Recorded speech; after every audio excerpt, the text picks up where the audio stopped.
예, 이제 오늘은 6번째입니다. 한자와 창세기이고요. 다음 주에는 제가 공룡에 관해서 말씀을 드리려고 합니다. 특히 아이들, 자녀들 좀 많이 데리고 오시면 도움이 되실 겁니다. 자, 이제 오늘은 창세기도 공부하고 한자도 배우는 시간입니다. 창세기 2장 7절에서 9절 말씀인데 함께 읽으시겠습니다. 시작. 여호와 하나님이 흙으로 사람을 지으시고 생기를 그 코에 불어넣으시니 사람이 생명이 된지라. 여호와 하나님이 동방의 에덴에 동산을 창설하시고 그 지으신 사람을 거기 두시고 여호와 하나님이 그 땅에서 보기에 아름답고 먹기에 좋은 나무가 나게 하시니 동산 가운데에는 생명나무와 선악을 알게 하는 나무도 있더라. 여러분, 지금 에덴 동산은 없어졌습니다. 왜냐하면 대홍수 때 다 파괴되었기 때문에 지금 남아있을 수가 없습니다. 그래서 남아있지도 않기 때문에 많은 사람들이 에덴 동산 이야기를 신화처럼 생각합니다. 실제 역사적인 사실이 아니었던 것처럼 생각하게 되는데, 이제 오늘 한자를 공부하시게 되면 이 모든 창세기의 기록이 역사적인 사실이라는 것을 다시 한번 확인하실 수 있게 될 겁니다. 여기가 어디죠? 예, 만리장성입니다. 가보셨습니까? 가보신 분? 예, 몇 분 계시는군요. 예. 저도 기회가 있어서 가봤습니다. 가봤는데요, 다리만 아픕니다. 예, 오늘 이제 이런 한자들이 성경과 무슨 관계가 있는지를 이제 차근차근 설명을 드리려고 합니다. 한자가 성경과 관계 있을 거라고는 꿈에도 생각하지 못했었습니다. 저도. 그런데 이 사실을 알고 나서 너무 많이 놀랐습니다.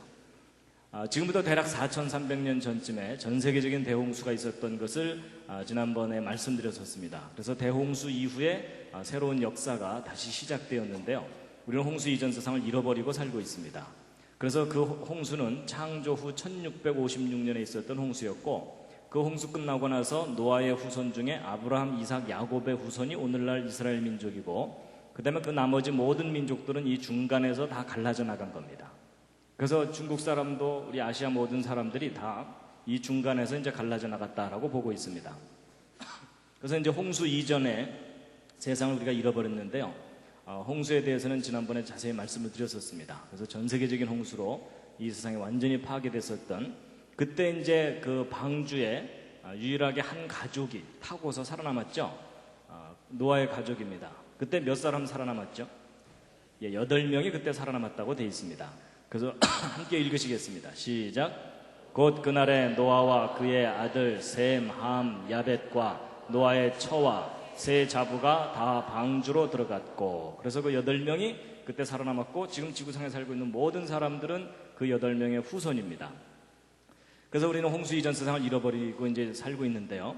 여러분, 그 홍수 끝나고 나서 이제 전 세계로 이제 사람들이 흩어지게 되는데, 그 흩어진 이야기는 지난번에 잠깐 말씀을 드렸던 것으로 알고 있습니다. 그래서 이 홍수 끝나고 나서 이제 동쪽으로 아예 베링해를 건너간 사람들이 아메리카 인디언들이고, 그러면 이제 동쪽으로 가다가 야, 우리는 다리가 아파서 더 이상 못 가겠다 하고 일로 쏙 들어온 것이 우리 조상들입니다. 그래서 금년이 단기로 4338년에서 이제 9년으로 되고 있는데, 그러니까 우리 민족의 시작이 지금부터 4300년 전쯤이라면 그게 바로 성경에서 이야기하는 노아의 홍수 때쯤입니다. 그래서 대홍수 직후에 전 세계로 흩어진 사람들 중에 한 민족이 우리 민족이다라고 보셔도 틀리지 않습니다. 그리고 이제 지난번 제가 무궁화 말씀은 드렸었나요? 안 드렸었군요. 예. 이건 그냥 참고로 말씀드리는 건데요. 여러분, 우리 대한민국의 나라꽃이 무궁화죠. 근데 여러분이 무궁화하고 성경과 무슨 관계가 있는 거 아십니까? 여러분, 예수님을 상징하는 꽃이 있죠. 그래서 찬송가에도 샤론의 꽃 예수라고 나오죠. 그 샤론의 꽃 예수가 뭐냐면 이스라엘의 그 샤론 평야에 피는 그 로즈 오브 샤론이라고 해서 샤론의 장미꽃이거든요. 근데 우리는 장미꽃이라고 표현되어 있으니까 일반적인 장미꽃으로 알고 있는데 그렇지 않습니다. 이 샤론의 장미가 정확하게 무슨 꽃이냐면 무궁화 꽃입니다. 그래서 여러분, 이 무궁화 꽃이 바로 샤론의 장미입니다. 잘 모르셨죠? 그러니까 여러분, 놀랍게도 예수님을 상징하는 꽃이 무궁화 꽃인데 그 꽃을 우리 대한민국이 나라꽃으로 삼고 있는 겁니다. 기분 괜찮으시죠? 약간 얼떨떨하기도 하시죠? 왜 그걸 우리가 잘 상식처럼 몰랐을까요? 누가 안 가르쳐줘서 그런 겁니다. 그래서 여러분 이 무궁화에 대한 학명이 여기 시리아라고 써 있죠. 이 시리아가 이스라엘 북쪽에 있는 시리아 이쪽 지역입니다. 이쪽이 원산지입니다. 그래서 이쪽 지역의 옛날 유적 유물들을 발견해 보면 성벽이나 이런 곳에 무궁화 꽃잎, 나뭇잎 문양이 많이 발견됩니다.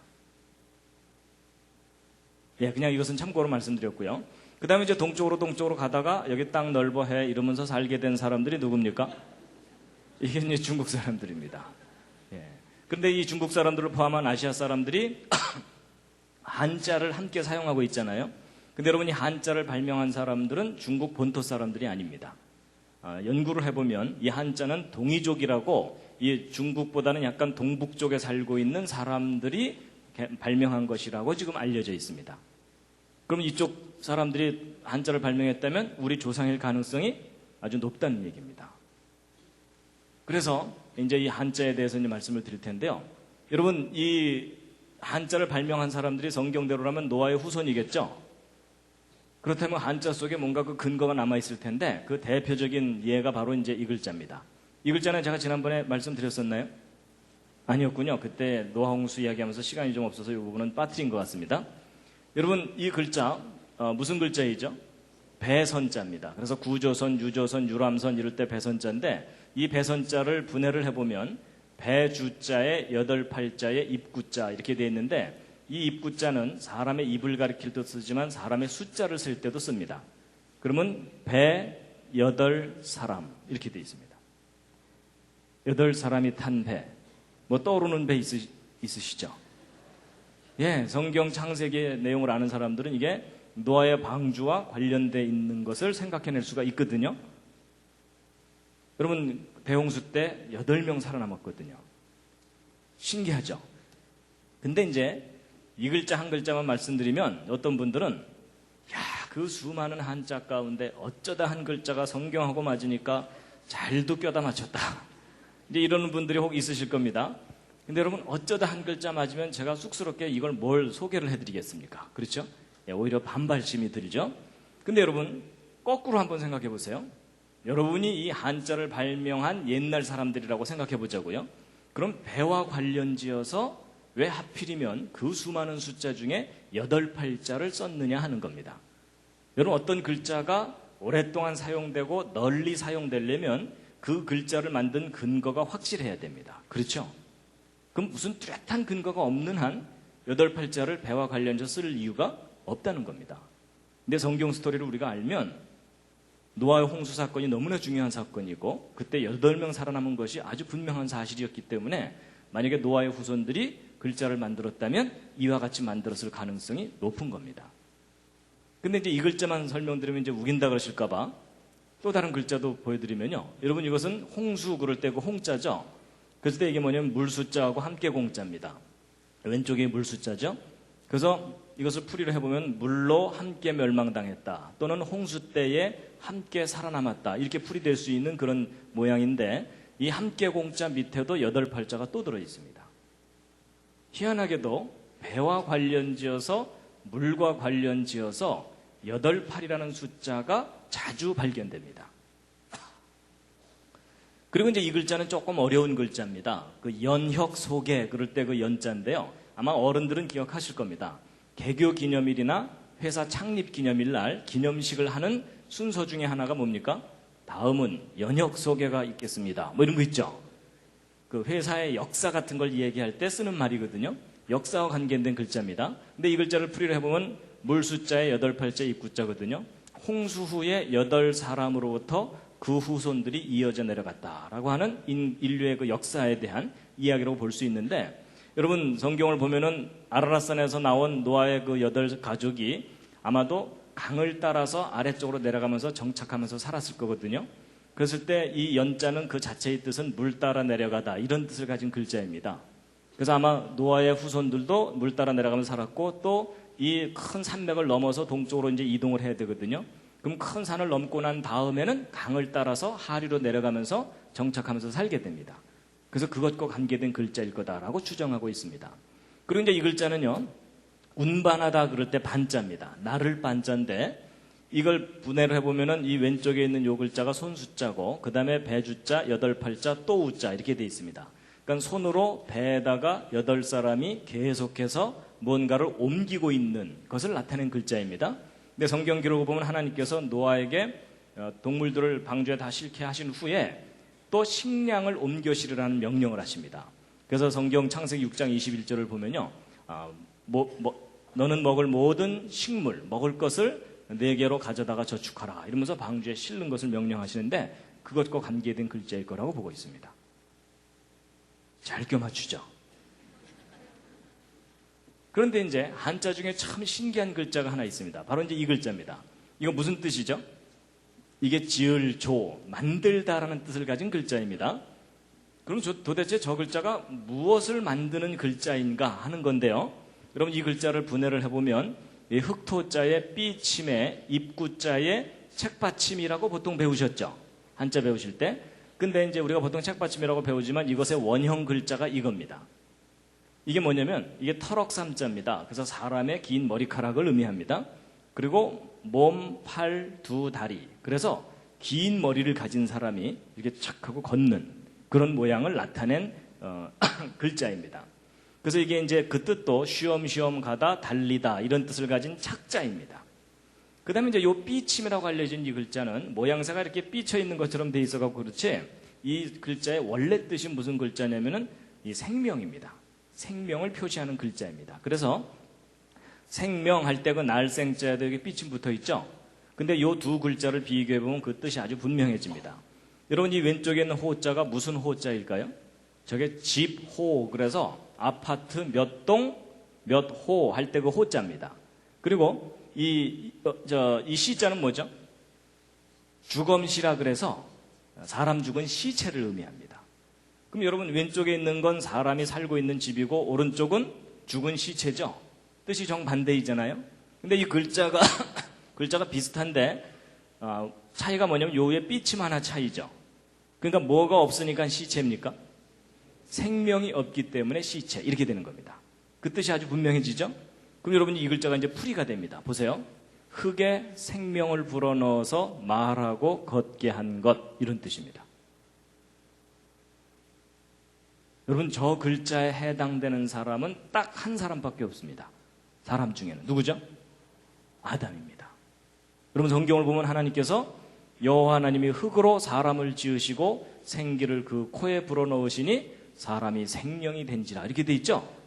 여러분, 성경을 보면은 인류의 맨 첫 번째 조상인 아담이 흙으로 지음받았다고 돼 있거든요. 근데 희한하게도 한자 속에 그 스토리가 담겨 있어요. 여러분이 한자를 만든 사람들이 뭔가를 알고 있었던 사람입니다.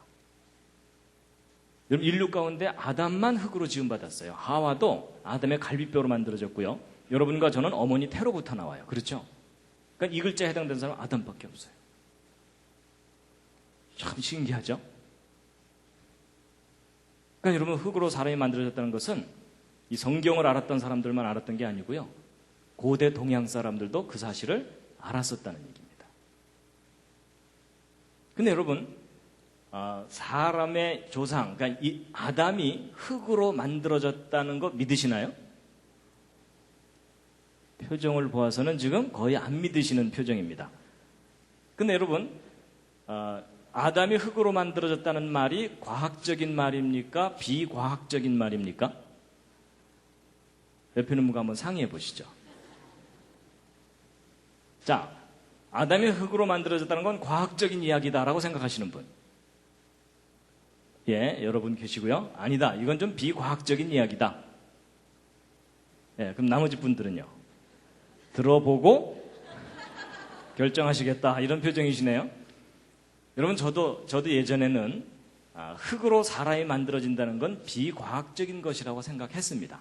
그런데 아니에요. 여러분, 흙으로 사람이 만들어졌다는 것은 과학적인 이야기입니다. 무슨 말이냐? 여러분, 과학적이라는 것은 지난번에도 제가 어떤 말씀드렸지만 원인과 결과가 분명한 것이 과학적인 겁니다. 그렇죠? 자, 그럼 이제 생각해 보세요. 여러분, 죽으면 무엇으로 돌아가십니까? 흙으로 돌아가시죠? 여러분 중에 혹시 플라스틱으로 돌아가실 분 계십니까? 여러분, 모든 사람은 죽으면 다 흙으로 돌아갑니다. 맞죠? 그래서 여러분 신토불이란 말이 무슨 말이냐면 우리 몸과 흙은 서로 다른 게 아니다. 그 얘기죠. 그래서 사람의 몸과 흙은 같은 성분입니다. 근데 사람이 죽으면 흙으로 가는 건 누구나 다 아는데 흙에서부터 사람이 만들어졌다는 건 잘 인정이 안 되시죠? 여러분 이해하실 수 있도록 설명을 해드리겠습니다. 보세요.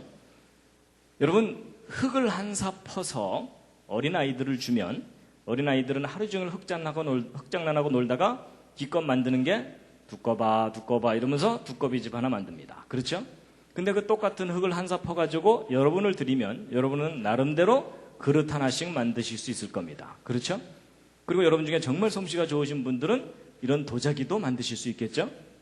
근데 여러분 그 똑같은 흙을 한 사 퍼서 반도체를 만드는 과학자들 갖다 주면 그 과학자들은 이 흙에서 모래를 뽑아내고 모래 속에서 실리콘을 뽑아내고 정제하고 가공해서 금보다 더 비싼 반도체 칩을 만들어냅니다. 자, 그럼 여러분 한번 생각해 보세요. 재료는 똑같은 흙이에요. 그렇죠? 그런데 왜 아이들은 두꺼비집, 어른들은 그릇, 전문가는 그보다 더 훨씬 훌륭한 반도체 칩을 만들어내는 거죠? 결과가 다르죠. 결과가 다른데 그 결과가 다른 원인이 뭐예요? 그 원인이 뭘까요? 예, 여러 가지 표현할 수 있지만 지혜와 능력의 차이예요. 맞죠? 여러분 똑같은 재료를 가지고 지혜와 능력이 클수록 더 훌륭한 작품이 나온다. 이거 상식이죠. 자, 그럼 이제 보세요. 이런 식으로 이제 가는데 여러분 제가 지난번에 제일 첫 번째 그 주제를 말씀드릴 때에 이 반도체 칩하고 이 생명체를 비교해 드린 적이 있었습니다.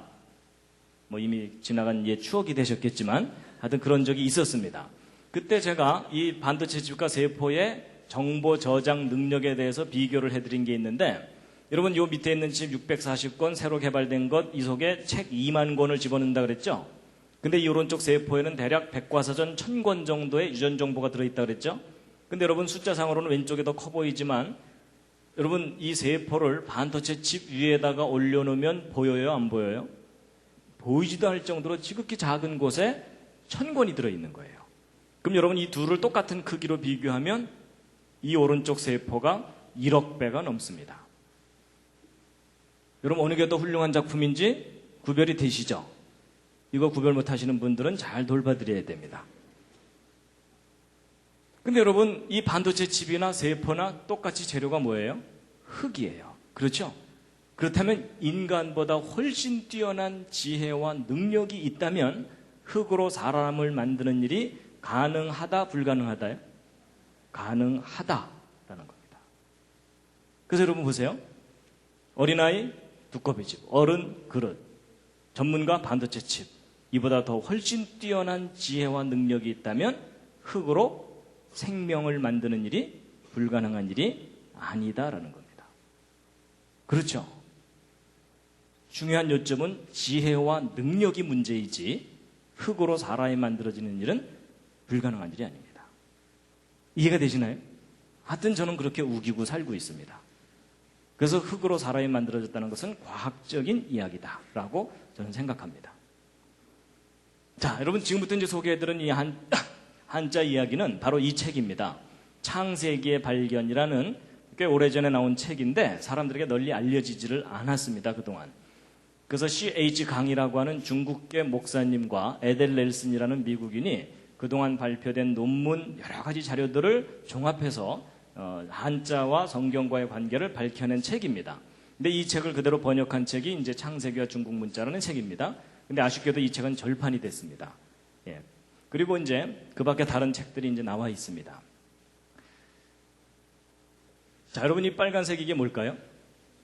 예, 중국 지도입니다. 그 옆에다 이제 한국을 딱 붙여놓으면 분명해지죠? 그래서 코리아, 차이나. 그래서 크기가 하도 차이가 나서 차이나입니다.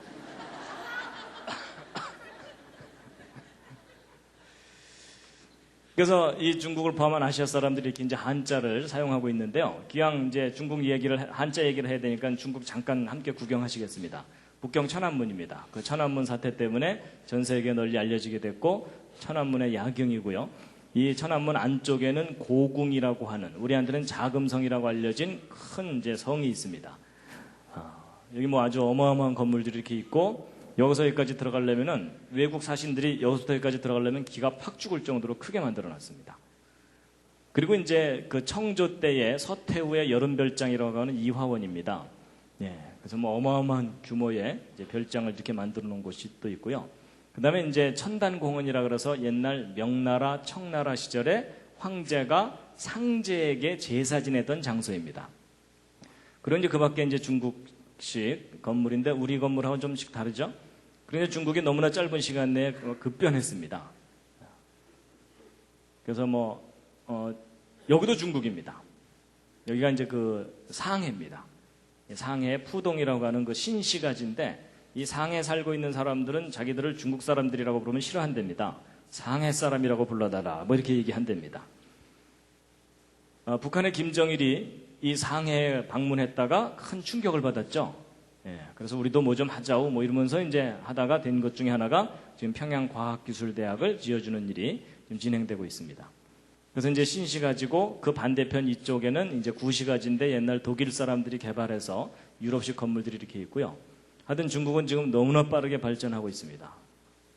그리고 이것은 저 티벳고원의 포탈라궁이라고 하는 라마 불교의 성지라고 하는 곳입니다. 거대한 건물이 이렇게 있는데요. 저런 거 보시면서 와 크다 이렇게만 생각하지 마시고요. 주여 신학교로 바뀌게 하여 주시옵소서 이러면서 기도하셔야 됩니다. 예, 중국의 거리의 모습이고요. 요즘은 이런 모습들이 아주 빨리 사라져가고 있습니다. 여러분 이런 거 보시면 기분 괜찮으시죠? 예, 뭐 LG, 현대 뭐 하여튼 주렁주렁 걸려 있습니다. 하여튼 고대의 유물과 현대의 그 발전이 함께 있는 큰 나라가 중국인데요. 지금부터 이제 차근차근 이제 말씀을 드리면 여러분 제가 한자를 중국 문자라고 표현하지 않고 동방 문자라고 표현한 것이 중국 본토 사람들이 개발한 것이 아니기 때문에 제가 이제 저렇게 표현을 했습니다. 그런데 이 한자가 도대체 언제부터 만들어지기 시작했는지에 대해서 연구를 해보면 BC 2500년경쯤부터일 거라고 추정되고 있습니다. 근데 저것은 좀 대략 추정치이기 때문에 지금 현재로부터 대략 한 4500년 전쯤이거든요. 근데 지금부터 대략 한 4500년 전쯤이 바로 무슨 사건이냐면 성경의 노아의 홍수 사건입니다. 그러니까 대홍수 직후에 동쪽으로 간 사람들이 한자를 발명했을 가능성이 높다라고 볼 수 있다는 겁니다. 그 다음에 이제 한자를 분류할 때 이렇게 단순 무식하게 분류하지는 않습니다. 그렇지만 제가 이제 설명을 쉽게 하기 위해서 간단하게 분류를 해보면 어떤 모양을 그대로 본뜬 글자들이 있는가 하면 그것을 조합한 글자들이 있고 그 밖에 파생되는 많은 글자들이 있죠. 근데 여러분 이 세 가지 형태의 글자 중에 어느 글자가 가장 먼저 개발됐겠습니까? 당연히 맨 위에 부분에 기본 글자들이 먼저 개발됐겠죠. 이게 무슨 얘기냐면 이 한자를 발명해낸 그 처음 사람들의 생각을 읽어내려면 기본적인 글자들을 중심으로 분석해보면 된다. 그 뜻입니다. 동의가 되시죠? 예. 그리고 이제 중국 역사도 좀 제가 정리를 해드리면요. 여러분 예수님이 오셨을 때를 기준으로 해서 지금 21세기에는 중국이라는 나라가 있고 그 이전에는 중화민국, 청명, 원나라, 남송, 북송, 5호 16국 좀 이따 시험 보겠습니다. 여러분 중국에서 태어나서 역사 배우지 않은 걸 참 감사하시기 바랍니다. 거기에 비하면 우리나라 역사 참 심플합니다. 그렇죠? 예. 근데 여러분 보통 우리가 중국의 역사가 아주 오래된 것처럼 배우시죠. 그래서 보통 막 BC 6000년, 7000년 막 거의 만년의 역사를 가진 것처럼 배우시죠. 근데 여러분 그런 거에 속지 마시기 바랍니다.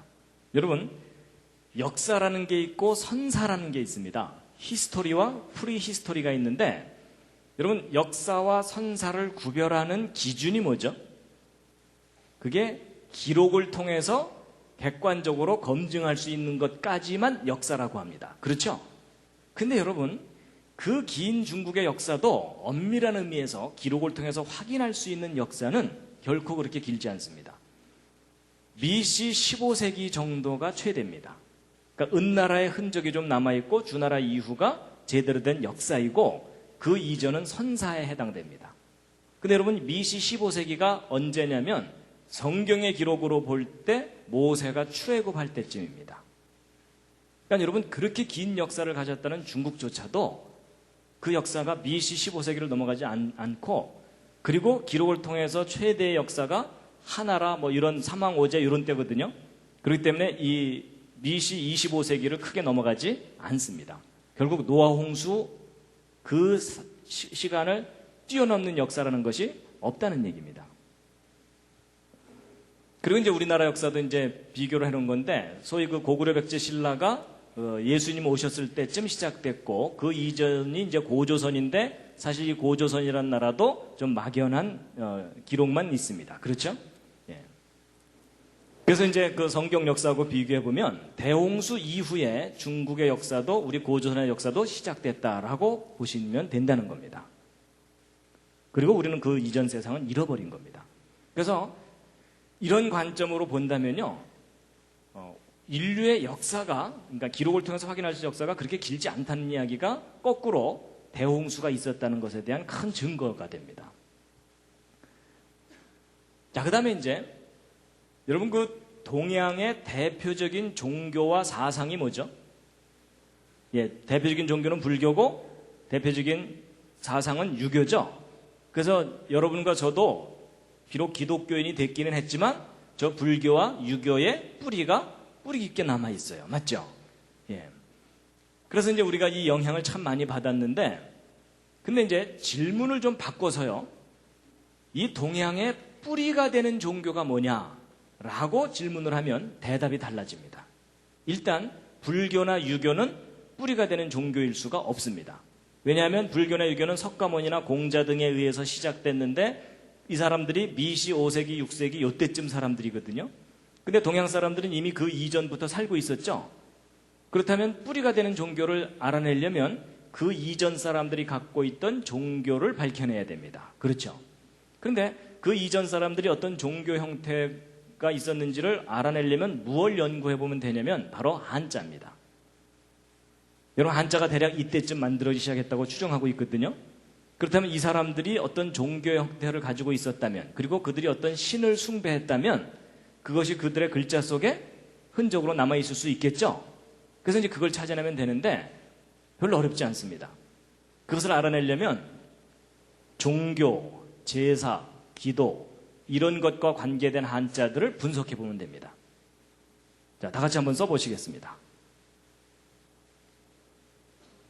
한자로. 자, 옆에 있는 분과 상의해 가면서 한번 써보시죠. 네, 지금 거의 망연자실한 표정이십니다. 예, 종교, 제사, 기도 이런 한자를 한번 써보시면요, 제가 다 써왔습니다. 예, 안 쓰실 거 알고 제가 다 써왔습니다. 종교, 제사, 기도 이렇게 쓰거든요. 그 다음에 그것과 관계된 한자들을 이것저것 모아놓은 겁니다. 여러분, 종교에는 신이 있고 그 신을 숭배합니다. 그리고 이제 참선, 여러분 참선은 기독교적인 용어로 바꾸면 휴티, 묵상 뭐 이런 겁니다. 그 다음에 이제 제사에는 사직이 있죠. 그래서 여러분 서울에도 부산에도 사직공원이 있죠. 그 다음에 이제 예절, 여러분 거의 모든 예절이 제사로부터 나왔다고 해도 과언이 아닐 정도로 제사와 예절은 아주 깊은 관계가 있습니다. 그 다음에 이제 기도할 때 우리가 복을 받기를 빌고 화가 내리지 않기를 빌고 도움을 빌고 이렇게 되죠. 자, 그런데 여러분 퀴즈입니다. 이런 종교, 제사, 기도와 관계된 한자들을 이것저것 모아놓고 나면 이상하게 눈에 자주 뜨이는 부수 글자가 하나 있습니다. 단어마다 꼬박꼬박 하나 두 개씩 들어있죠. 무슨 글자입니까? 그거요. 그렇죠? 그거. 예. 그런데 여기서는 보일시 막 이러시는데 제가 어디 갔더니 아무 소리도 못 하시더라고요. 그거 이러시더라고요. 근데 바로 이 글자입니다. 이 글자가 무슨 글자냐면 바로 보이다라는 뜻의 시자고, 또는 계시하다, 나타내주다 이런 거거든요. 근데 여러분, 계시하는 존재가 누구죠? 신이에요. 그렇죠? 근데 이제 그러면 이 글자가 글자마다 꼬박꼬박 들어있는데 저 글자가 뭔가 중요한 열쇠를 가지고 있는 글자입니다. 그럼 이제 이 글자의 비밀을 풀어야 되는데, 여러분 이 보일시의 옛날 그림 글자 형태가 여러 가지 형태로 있는데 그 중에 가장 단순하고 기본적인 형태가 이겁니다. 자, 그런데 여러분 우리가 한자를 배울 때 한자는 각 획마다 다 뜻이 있는 거 아시죠? 그렇죠? 그래서 한자 배울 때 기본 세 획이 어떤 거냐면 그걸 나타내는 글자가 바로 이 장인 공자입니다. 여러분 한자가 네모나게 보통 생겼는데 장방형으로 생겼는데 여러분 위에 가로로 한 획이 무슨 뜻일까요? 이게 하늘입니다. 하늘. 그럼 밑에 가로로 한 획은 뭐겠습니까? 땅입니다. 그리고 위에 가로로 내리그은 획은 뭘까요? 이게 사람입니다. 이게 기본 세 획이거든요. 그럼 이 관점으로 이 글자를 한번 보시면 여러분 위에 한 획이 뭐죠? 하늘. 그 다음에 사람, 사람이죠? 하늘 몇 사람이요? 세 사람. 하늘 세 사람. 그러면 혹시 뭐 관련해서 뭐 떠오르는 거 없으십니까? 예, 성경을 보면 이 우주를 창조하신 창조자 하나님이 사람에게 세 가지 모습으로 하나님 자신을 표현을 하셨습니다. 그 세 가지 모습이 뭐냐면 아버지로서 성부 하나님, 그 다음에 아들로서 아들의 모습으로서 사람의 모습으로 이 땅에 방문하셨던 예수 그리스도 성자 하나님, 그리고 세 번째는 성령 하나님이죠. 그런데 우리가 알고 있는 그 삼위 하나님이라는 개념하고 뭔가 글자 모양이 통해요. 그렇죠? 그렇다면 고대 사람들도 신에 대해서 정확한 지식을 갖고 있을 수 있었을 텐데, 근데 이제 이 글자만 설명드리면 우긴다 그러실까봐 제가 이제 한 글자 더 알려드리면요. 여러분 하나님의 삼위 중에 성부, 성자, 세 번째가 뭐죠? 성령이죠. 근데 그 령자 쓸 줄 아십니까? 한자로? 이건 포기하셔야 됩니다. 왜냐하면 쓰기보다는 한참을 그려야 됩니다. 복잡하죠? 그래서 이게 이제 성령, 영혼 그럴 때가 영자인데, 여러분 보세요. 이 글자 잘 보시면 가운데 입구자가 몇 개가 있나요? 세 개가 있죠. 여러분 저 입구자는 사람의 입을 가리킬 때도 쓰지만 사람의 숫자를 셀 때도 쓴다 그랬죠? 그럼 세 사람이죠. 희한하게도 어떤 신적인 존재와 관계된 글자들이 이상하게도 세 사람이 나타나 있어요. 항상. 그리고 이제 그 중에서도 요 밑에 있는 글자 이게 뭐냐면 무자거든요. 이게 보통 무당 그럴 때 쓰는 그 무자입니다. 근데 여러분 무당이라고 하면 기독교에 반대되는 것처럼 일반적으로 생각하죠. 근데 그런 편견을 좀 버리고, 여러분 무당이라는 존재의 원래 역할이 뭡니까? 신과 인간을 연결시켜주는 존재예요. 그렇죠? 근데 여러분 이 무자 자체만 다시 한번 들여다보세요. 이 무자를 보시면 위에 한 획이 뭐라 그랬죠? 하늘, 땅, 사람인데 두 사람이 더 있죠. 여기도 몇 사람이에요? 여기도 세 사람이에요. 뭔가 공통점이 있죠. 그렇다면 이 모든 것들을 종합해 볼 때 이 보일시라는 종교 제사 기도와 관계된 글자에 꼬박꼬박 나타나는 이 글자가 고대 동양 사람들이 그들이 숭배하던 신 또는 신과 관계된 뭔가 중요한 것을 나타낸 글자일 가능성이 높다라고 해도 큰 무리가 없겠죠. 아니면 말고요. 제가 조심스럽게 얘기하는 겁니다. 자, 그런데 그럼 이 글자가 그거 관계 있다라고 좀 우리가 좀 어느 정도 타당성이 있다고 생각한다면, 한자 중에 성경 창세기 이야기를 모르면 안 풀리는 글자가 참 많아요. 그 중에 아주 대표적인 글자가 뭐냐면 바로 이 글자입니다. 여러분 저건 무슨 글자죠? 예, 금지하다라는 금자입니다. 여러분 청소년 시절에 한 맺히는 글자 아닙니까? 그렇죠? 예, 호기심에 한번 들어가 보고 싶은데 미성년자 출입 금지 뭐 이렇게 돼 있는 거예요. 그리고 요즘 이제 차가 많아져 갖고 골목마다 주차 금지. 여러분 사람이 자기가 마음껏 뭔가를 하고 싶은데 그거 못하게 하면 한이 맺혀요. 그렇죠? 그래서 여러분 우리로 하여금 한 맺히게 하는 글자가 저 금알금자인데, 여러분 이 금지하다라는 금자를 일반적으로 풀이하면 숲을 님자에 보일 시자거든요. 근데 여러분 숲이 보이다, 숲이 보이다, 이거 하루 종일 생각해도 하지 말아라는 뜻을 가져야 될 뚜렷한 이유가 떠오르질 않아요. 근데 여러분 이 글자는 이렇게 풀면은 안 되고요. 이 숲을 님자 자체가 나무가 몇 개가 있어요? 두 개가 있죠? 그럼 이 두 개를 나무를 따로따로 해놓고 나면 풀려요. 두 개의 나무와 그리고 신과 관계된 무엇이라 그랬죠? 그럼 여러분 성경 창세기 이야기를 알면은 여러분 에덴 동산 중앙에 두 나무 있었죠? 그렇죠? 생명나무와 선악을 알게 하는 나무, 그리고 하나님. 그러면은 뜻이 뭐예요? 하지 말아라. 여러분 에덴 동산 사건을 우리가 알면, 여러분 하나님께서 아담과 하와에게 모든 걸 다 허락하셨는데 맨 처음에 딱 하나 금하신 게 있었어요. 뭐였죠? 선악을 알게 하는 나무의 실과는 먹지 말아라. 내가 먹는 날에는 반드시 죽을 것이다. 그래서 여러분과 저는 지금 다 죽어요. 그렇죠? 근데 아담과 하와가 그걸 따먹었어요. 따먹고 나서 에덴 동산에 쫓겨납니다. 근데 쫓아내실 때 하나님께서 또 하나 금하신 나무가 있어요. 그게 뭐죠? 생명나무예요. 그래서 생명나무 가는 길을 천사들과 화염검으로 지키게 하셨어요. 그래서 여러분 그 창세기 에덴 동산 이야기를 다 정리해 보면 하나님께서 인간에게 모든 걸 다 허락하셨는데 딱 두 가지 금한 게 뭐예요? 선악을 알게 하는 나무와 생명나무. 그 두 나무와 하나님. 그럼 합치면 뜻이 뭐예요? 하지 말아라. 잘 껴맞추죠.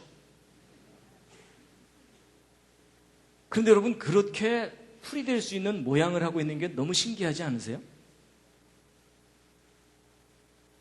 아니 생각해 보세요. 나야 에덴 동산 이야기를 아니까 나무 2개 이렇게 그려놓고 하늘에서 오신 3분 이러면서 상대방을 딱 보여줬는데 상대방이 이게 뭔 소리요? 이러면은 그 글자 사용할 수 있어요 없어요? 할 수 없어요. 근데 내가 나무 2개 그려놓고 하늘에서 오신 3분 이러면서 상대방을 딱 보여줬더니 상대방이 뭐라고 알아듣는 거예요? 하지 말아라. 이게 지금 수천 년 동안 사용되어 왔다는 얘기는 이걸 사용한 사람들이 그 이야기를 서로 알고 있었어야만 가능한 일이에요. 맞죠?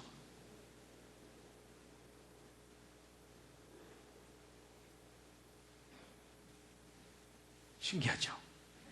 근데 이제 이 글자만 또 알려드리면 또 우긴다 그러실까봐 제가 관련된 글자들을 더 알려드리면요. 여러분이 하나님이 금하신 나무에 사람이 다가간 겁니다. 이게 누구겠어요? 하와가. 그래서 가서 봤더니 성경에 뭐라고 써있죠? 보암직도 하고 먹음직도 하고 지혜롭게 할 만큼 탐스러운지라 이렇게 돼 있어요. 야 저거 하나 따먹으면 수능 만점 받겠다 뭐 이런 거예요. 그래서 이게 그 뜻이 뭐냐면 우러러보다 고개를 쳐들다라는 금자예요. 이 밑에 있는 글자가 더 리얼해요. 보세요. 여러분 하나님이 금하신 그 두 나무에 여자가 다가갔죠? 이 여자 누굴까요? 하와. 그렇죠? 그래서 여러분 이게 무슨 뜻일까요? 놀라지 마세요. 이게 탐내다 욕심을 부리다라는 람자예요. 여러분 지금 좀 소름이 좀 돋지 않으세요?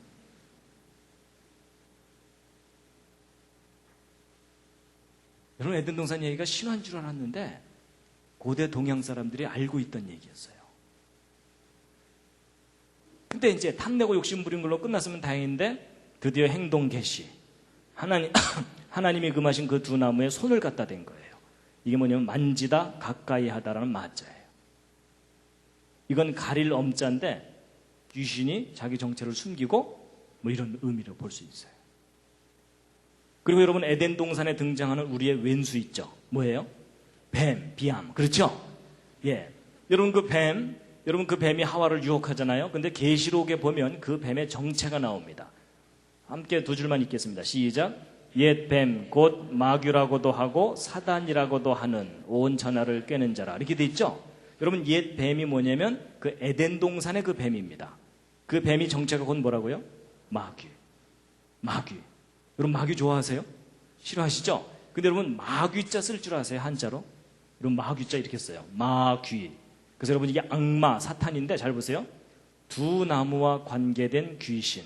그게 악마예요. 지금 계속 놀라고 계시죠? 자기 정체를 숨기고. 그 다음에 귀신은 뭐냐? 여러분 보세요. 이 귀신 귀자에 요 밭전자 있죠? 지금 우리가 이제 밭전자라고 알려져 있지만 이 글자의 옛날 원형 글자들을 연구해 본 분들이 이것은 에덴 동산을 표시하던 글자구나. 어떤 특별한 장소. 이제 그걸 알게 됐어요. 그래서 여러분 귀신은 뭐냐면 에덴 동산에 어떤 살아있는 것이 사람에게 비밀스럽게 접근한 존재. 이 귀신이에요. 그래서 이제 한자 중에 이제 몇 가지 기본 글자들을 먼저 알려드리면요. 이 밭전자가 아까 말씀드린 대로 어떤 특별한 장소를 표시하던 글자인데 우리가 지금은 밭이라고 알려있지만 원래 에덴 동산을 나타냈던 글자이고요. 이 선역서자는 여러분 에덴 동산에 있던 첫 번째 사람입니다. 이게 사람 인자의 옛날 형태거든요. 에덴 동산의 첫 번째 사람이 누구죠? 아담이죠. 그래서 이 선역서자는 지금은 선역서자지만은 아담, 남자를 표현하는 글자입니다. 근데 왜 선역서자로 지금 쓰느냐? 저것도 관련이 있다고 보고 있어요. 여러분, 동양 사람들이 볼 때 에덴 동산은 어느 쪽 방향이에요? 서쪽 방향이에요. 그렇죠? 그래서 이제 관련이 있다고 보고, 그 다음에 이제 뼈골자입니다. 여러분, 아담의 갈비뼈로 하와를 만들었죠? 성경을 보면. 그럼 여러분, 저 뼈골자는 누구를 나타내는 글자겠어요? 여자, 하와. 그래서 지금은 뼈로 알려져 있지만 하와입니다. 그래서 이제 여러분, 아담의 갈비뼈로 하와를 만드는 장면을 이제 좀 자세하게 설명을 드릴 텐데요. 일단 성경에 써 있는 내용, 뭐라고 써 있는지 한번 유심히 한번 읽어보시기 바랍니다. 시작.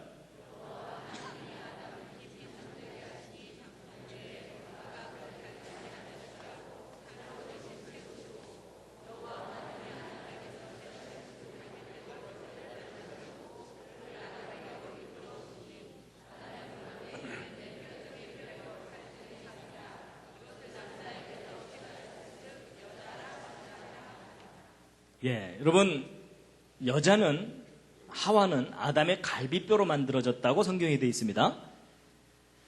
자, 퀴즈를 드리겠습니다. 여러분, 오늘날 남자들이 갈비뼈 양쪽 개수가 똑같을까요? 다를까요? 옆에 있는 분과 한번 상의해 보시기 바랍니다.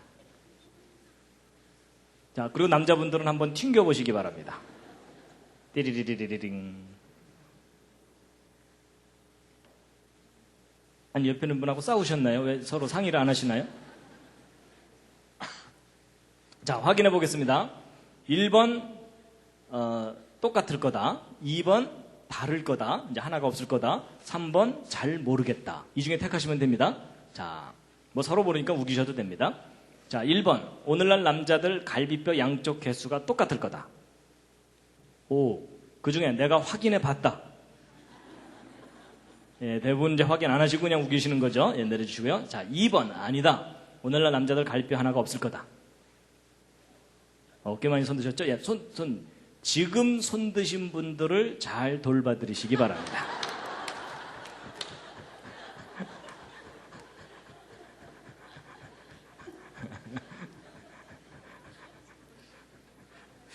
왜 손 드셨습니까?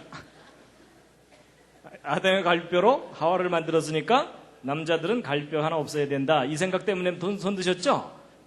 예, 하여튼 옆에서 잘 돌봐드리시기 바랍니다. 여러분, 저는 과학을 공부하고 또 성경을 믿고 그러다 보니까 신앙의 과학화를 부르짖는 사람 중에 하나입니다. 여러분, 하나님이 창조하신 세상의 원리와 법칙을 정확하게 모르면, 그러니까 쉽게 얘기하면 과학을 잘 모르면 미신, 맹신, 불신 이런 게 생기게 돼 있어요. 아주 그 대표적인 예가 바로 이 갈비뼈 얘기입니다. 오늘날 남자들 갈비뼈 양쪽 개수 똑같습니다. 똑같아요. 그러면 성경 틀린 거 아니냐? 아니에요, 여러분. 그거 잘 이해하셔야 돼요. 여러분, 아담의 갈비뼈를 꺼냈다고 해서 그 후손들이 갈비뼈가 없질 않아요. 여러분 생각해 보세요. 아담 갈비뼈 꺼냈다 그래서 아담과 하와가 자식을 낳으면 애가 갈비뼈가 하나 없어서 나올까요?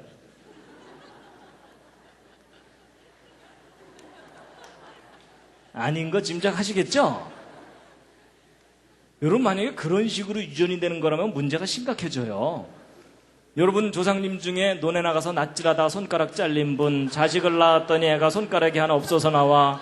전쟁 나가서 다리 잘린 분, 집에 돌아와서 애를 낳았더니 애가 다리가 없어서 나와. 여러분, 이런 식으로 유전이 되는 거라면 지금 현재 여러분과 저는 몸뚱이만 앉아 있어야 됩니다. 맞죠? 여러분, 유전은 지난번 말씀드린 것처럼 유전 정보, DNA, 그걸로 유전이 되는 거지 갈비뼈를 꺼냈다고 유전자 정보가 변해요? 아닙니다, 여러분. 그냥 과학의 원리를 잘 모르면 그런 오해를 하게 돼 있어요. 그래서 여러분, 바로 이 문제를 정확하게 몰랐기 때문에 그동안 많은 기독교 학생들이 학교에 가서 핍박을 받았어요. 학교에서 못된 친구가 이제 붙들어 놓고서, 야, 너 성경 믿지? 응. 그럼 창세기에 그 아담의 갈뼈로 하와 만들었다는 거 믿겠네? 응. 그럼 아담의 갈뼈로 하와를 만들었으면 남자들은 갈뼈 하나 없어야 되겠네? 응. 이러면서 이제 비극이 시작되는 거예요. 근데 뭐 엑스레이 찍어보고 뭐 다 봐도 인체 도감 다 봐도 갈비 양쪽에서 똑같거든요. 그거 봐 임마 성경 틀렸잖아 이러면은 이 학생이 아무 말도 못하는 거예요. 그렇죠? 그냥 얼굴이 빨개져갖고 그날 저녁 교회 뒷자리 어두컴컴한 데 앉아서 울면서 기도하는 거예요. 주여 이게 어찌 된 일이옵나이까.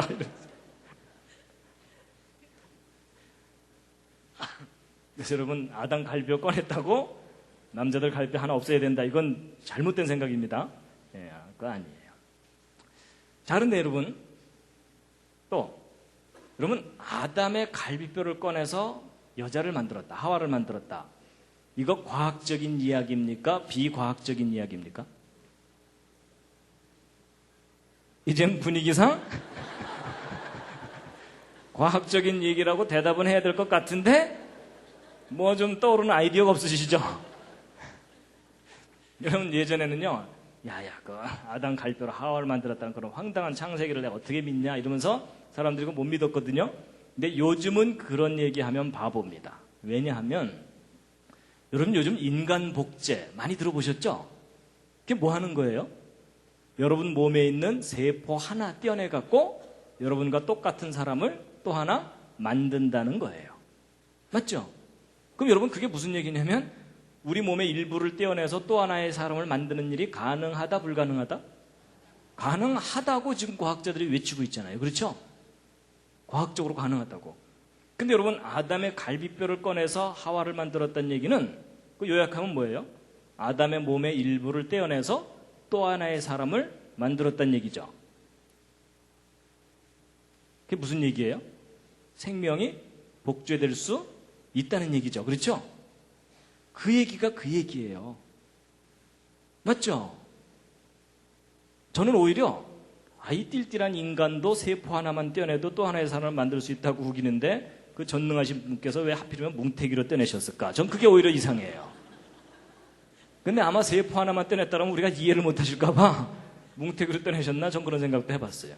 맞죠? 불완전한 지식을 가진 인간도 사람 몸 일부를 떼내서 또 하나의 사람을 만들 수 있는 시대잖아요. 그게 과학적으로 가능하잖아요. 그렇죠? 근데 전능하신 분이 그거 못 하시겠어요. 그렇죠? 그러니까 여러분 생명 복제의 시조가 누구세요? 여러분 하나님이세요. 그렇죠? 과학자들이 이제 그 원리를 알아낸 것뿐이에요. 이해가 되시죠? 그 다음에 여러분 보세요. 아담을 깊이 잠들게 했다 그랬죠? 전신 마취의 시조가 누구십니까?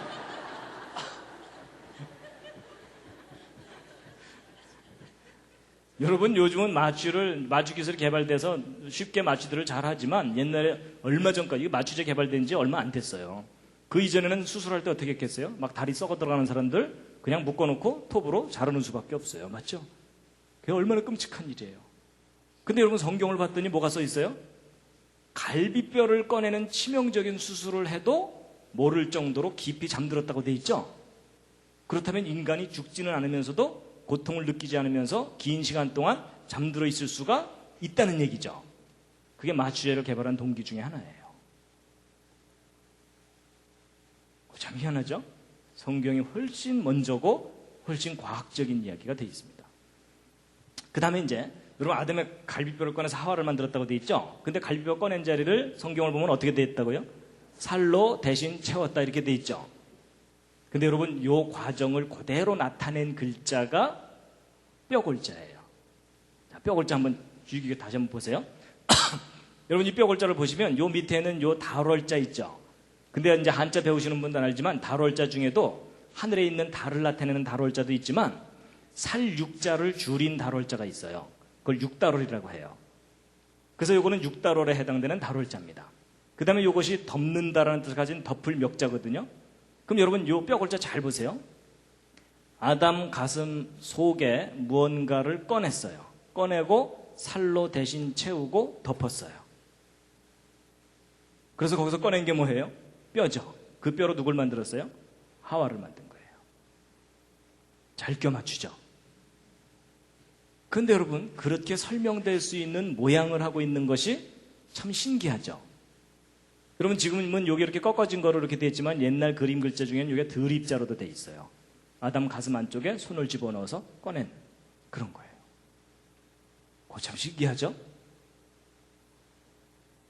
자, 이제 제일 중요한 퀴즈를 또 하나 이제 드릴 겁니다. 재미있는 퀴즈입니다. 이번 퀴즈는 뭐냐면요.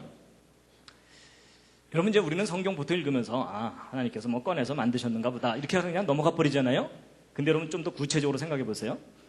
여러분, 하나님께서 아담의 갈비뼈를 꺼내셨잖아요. 근데 꺼낼 때 어떤 방법으로 꺼내셨을까? 그런 거 생각해 보신 적 없으시죠? 그렇죠? 근데 오늘 한번 생각해 보세요. 자, 제가 보기를 드립니다. 자, 1번. 하나님은 워낙 전능하시니까 그냥 말씀만 하시는 거예요. 아담 딱 잠들게 해놓으신 다음에 갈비뼈 나와라. 그랬더니 갈비뼈 하나가 동동동 떠서 나오더라. 그래서 1번 동동동. 자, 1번 동동동입니다. 자, 2번은 뭐냐? 뭐 전능하셔서 말씀으로만 하실 수도 있지만 그래도 손수 막 흙으로 사람을 만드시고 이런 걸로 보아서 손수 뭔가를 하셨을 것 같아요. 그래서 아담을 딱 잠들게 하신 후에 가슴 속으로 손을 쑥 집어넣어서 갈뼈를 툭 꺼내는 거예요. 근데 이제 여러분 그 SF 영화 같은 거 보면은 사람 몸속에 손을 쑥 집어넣었다 꺼내는데도 감쪽 같은 거 있죠. 그렇죠? 자, 그래서 2번 SF. 그다음에 이제 3번은 뭐냐? 여러분 아무래도 갈비뼈 꺼내려면 가슴을 절개해서 열어야 되죠. 그리고 갈비뼈 꺼내고 살로 대신 채우고 덮기만 하면 되는 게 아니라 살이 벌어지니까 꼬매야 돼요. 그렇죠? 그래서 3번 정식 외과 수술. 자, 이 셋 중에 어느 것인지 옆에 있는 분과 한번 또 상의해 보시기 바랍니다. 자, 1번 동동동, 2번 SF, 3번 정식 외과 수술.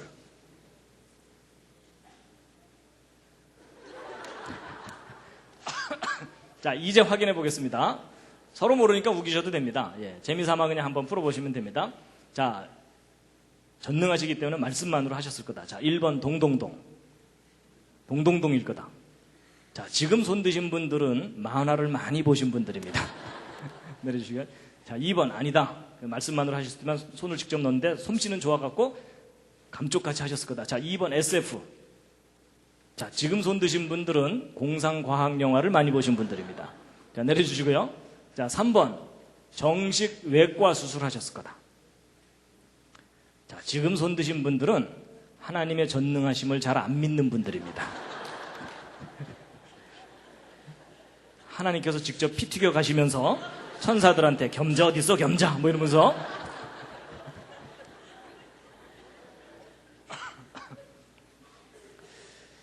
근데 여러분 몇 번일 것 같습니까? 저는 나름대로 근거가 있습니다. 제 생각에는 저도 이제 올라가서 확인해 봐야 돼요. 아담 만나서 확인해 봐야 되지만 제 생각에는 3번이에요. 정식 외과 수술. 왜냐하면 한자에도 좀 그 흔적이 있는데요. 살로 대신 채우고 덮었다고 돼 있죠. 그럼 덮었다는 얘기는 열었으니까 덮었겠죠. 그렇죠. 그래서 여기에 이제 흔적이 있는데 그보다 더 중요한 단서가 더 확실한 단서가 뭐냐면요. 아담의 고백입니다. 아담의 고백. 여러분 아담은 완벽하게 기절했다 일어났죠. 근데 앞에 여자가 있는 거예요. 하나님이 이제 만들어서 데리고 왔으니까. 근데 아담이 뭐라고 고백해요? 이는 내 뼈 중에 뼈요 살 중에 살이라고 얘기를 하죠. 쉽게 얘기하면 뭐예요? 이건 내 뼈다구다 이러면서 지금 자기 거라고 주장하는 거잖아요. 그렇죠? 근데 그게 좀 이상해요. 왜냐하면 저 하나님이 가르쳐 주셨다는 말도 없거든요. 아담이 스스로 한 말이에요. 이상한 게 뭐냐면 여러분 아담은 자기가 흙으로 지음받았다는 거 알겠죠. 일단 그죠? 하나님과 대화가 되는 사람이니까. 그럼 이제 아담이 완벽하게 기절했다 딱 일어났어요. 근데 앞에 여자가 있어. 그럼 아담이 뭐라고 생각해야 되냐면 내가 기절한 사이에 하나님께서 이 여자도 흙으로 만들어서 내 앞에 데리고 왔는가 보다라고 생각하는 것이 정상적인 판단이에요. 맞죠?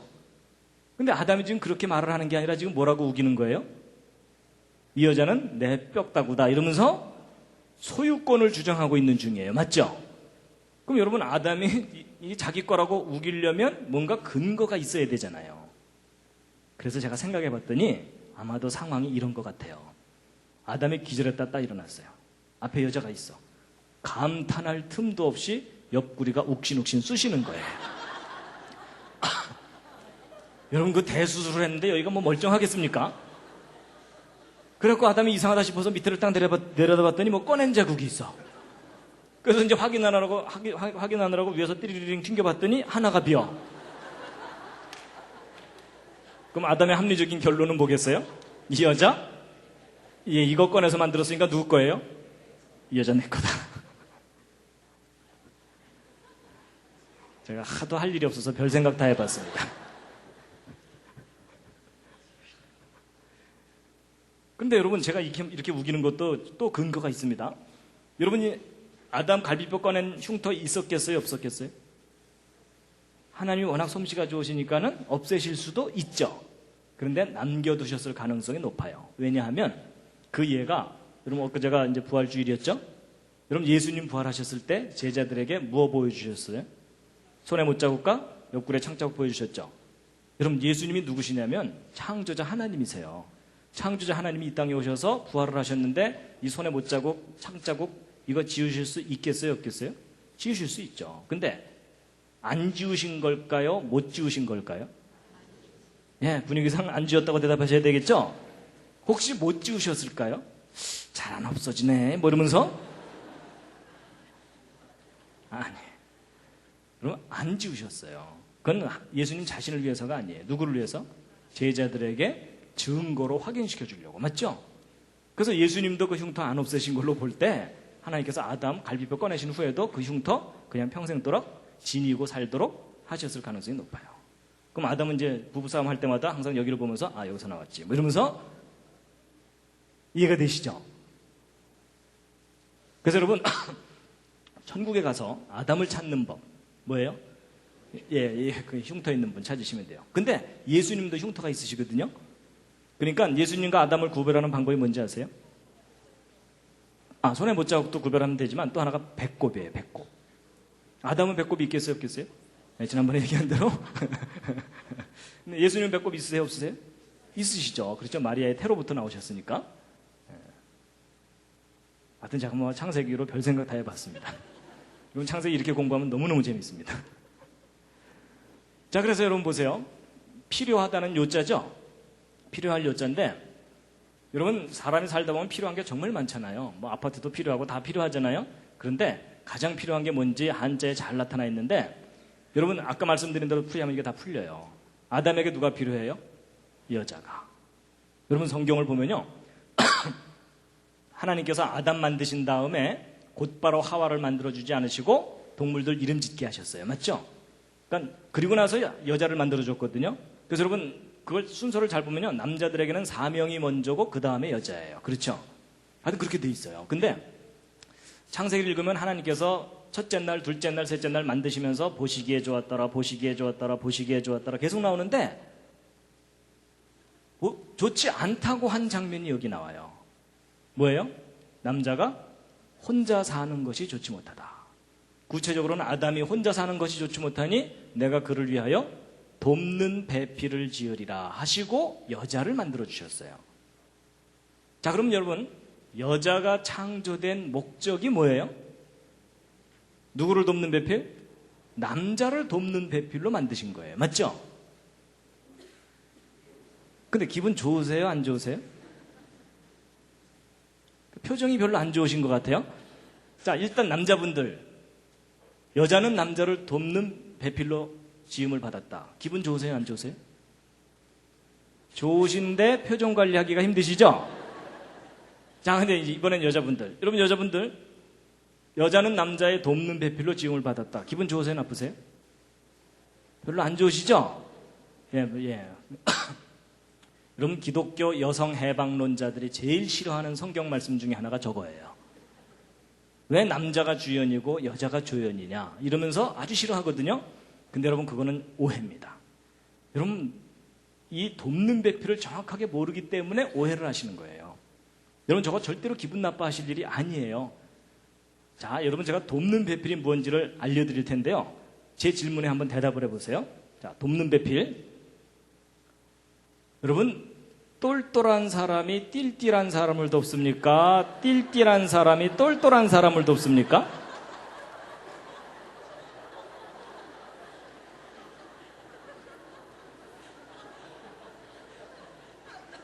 아니 웃지만 마시고 빨리 대답해 주세요. 여러분 똘똘한 사람이 띨띨한 사람을 도와요? 띨띨한 사람이 똘똘한 사람을 도와요? 예. 지금 수십 년 묵은 채증이 내려가시죠? 그럼 제가 지금 웃자고 하는 얘기가 아니고요. 이게 굉장히 중요한 원리입니다. 성숙한 사람이 미숙한 사람을 돕게 돼 있고요. 그렇죠? 지혜가 많은 사람이 지혜가 적은 사람을 돕게 돼 있고 그렇게 돼 있어요. 아니 여러분 근본적으로 여러분 창조자 하나님이 우리 인간을 도와주세요. 우리 인간이 하나님 도와드려요? 하나님 요즘 힘드시죠? 저희들이 좀 도와드릴까요? 뭐 이래요? 아니에요 여러분. 완전한 사람이 불완전한 사람을 돕는 게 돕는다는 개념의 정확한 정의예요. 여러분 띨띨한 사람이 도와주면 일이 더 안 되는 거 아시죠? 그리고 여러분 창조 순서도 보세요. 첫째 날, 둘째 날, 셋째 날 뒤로 갈수록 더 훌륭한 작품이 계속 나오죠. 제일 마지막 작품이 인간이에요. 그렇죠? 하나님의 창조물 중에 최고의 작품이거든요. 그렇죠? 근데 그 인간 중에서도 제일 마지막 작품이 뭐예요? 여자예요. 그러니까 여러분 여자가 만들어지기 전까지는 보시기에 좋지 못하다고 돼 있죠. 그렇죠? 그러니까 여러분 하나님의 그 위대한 창조 작업의 제일 마지막 작품이 여자인 거예요. 그러니까 창조의 피날레입니다. 자부심을 가지시기 바랍니다. 맞죠? 예. 그러니까 여러분 결혼의 정의가 뭐예요? 똘똘한 여자가 띨띨한 남자를 만나서 열심히 도와주는 거예요. 근데 여러분 여기에도 중요한 의미가 있는 게 뭐냐면요. 여러분 하나님이 인간을 만드셨을 때 중요한 원리를 두신 게 뭐냐면 남을 도울 때 보람과 자기 존재의 의미와 기쁨을 느끼면서 살도록 만드셨어요. 맞죠? 여러분 혼자 잘 먹고 잘 살자고 하는 사람들 잘 먹고 잘 살 때는 좋아요. 근데 마지막에 삶이 허무해요. 근데 여러분 정말 자기 자신이 어렵지만 어려운 사람을 도와주는 사람은 절대로 낙담하지 않습니다. 맞죠? 살아보시니까 그렇잖아요. 그러니까 여러분 돕는 사람은 도와서 보람을 느껴서 기쁘고 도움을 받을 수 있는 사람은 언제라도 도움을 받을 수 있으니까 기쁨을 느끼고 특히 분당 지역 이쪽 학생들 열심히 공부시키잖아요. 근데 여러분 왜 학생들 열심히 공부해야 되죠? 정답이 뭘까요? 남을 도우려고. 왜 박사학위까지 공부해야 되나요? 남을 더 많이 도우려고, 더 잘 도우려고. 여러분 사실 그게 정답입니다. 너 공부 잘해서 출세해라. 이거 결코 해야 될 말이 아닙니다. 남을 잘 도우려면 공부 열심히 해라. 그렇게 가르쳐야 됩니다. 동의하십니까? 이거 정말 중요한 겁니다. 그렇죠? 예.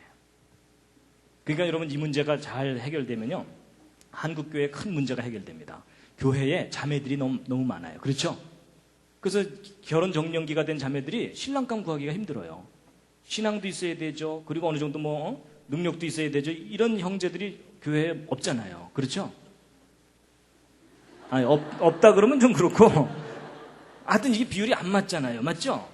그래서 이제 교회 관연한 처자들이 많아요. 그렇죠? 근데 그것도, 물론 저는 그게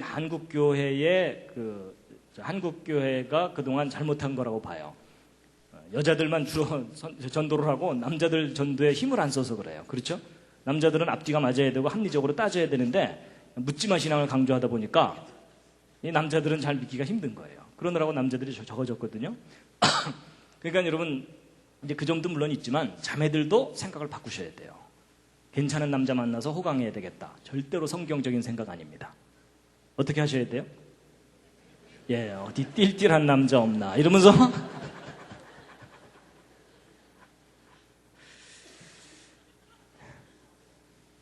잠시 기지개 한번 켜시겠습니다.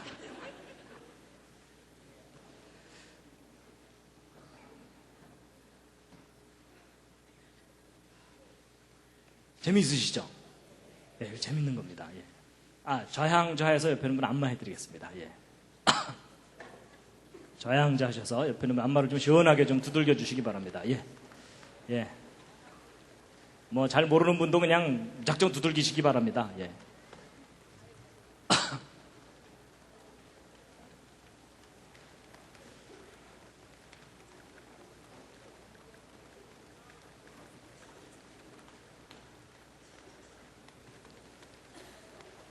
예, 반대로도 해주시고요. 예. 언제나 그렇듯이 옆에 있는 분이 오케이 할 때까지입니다.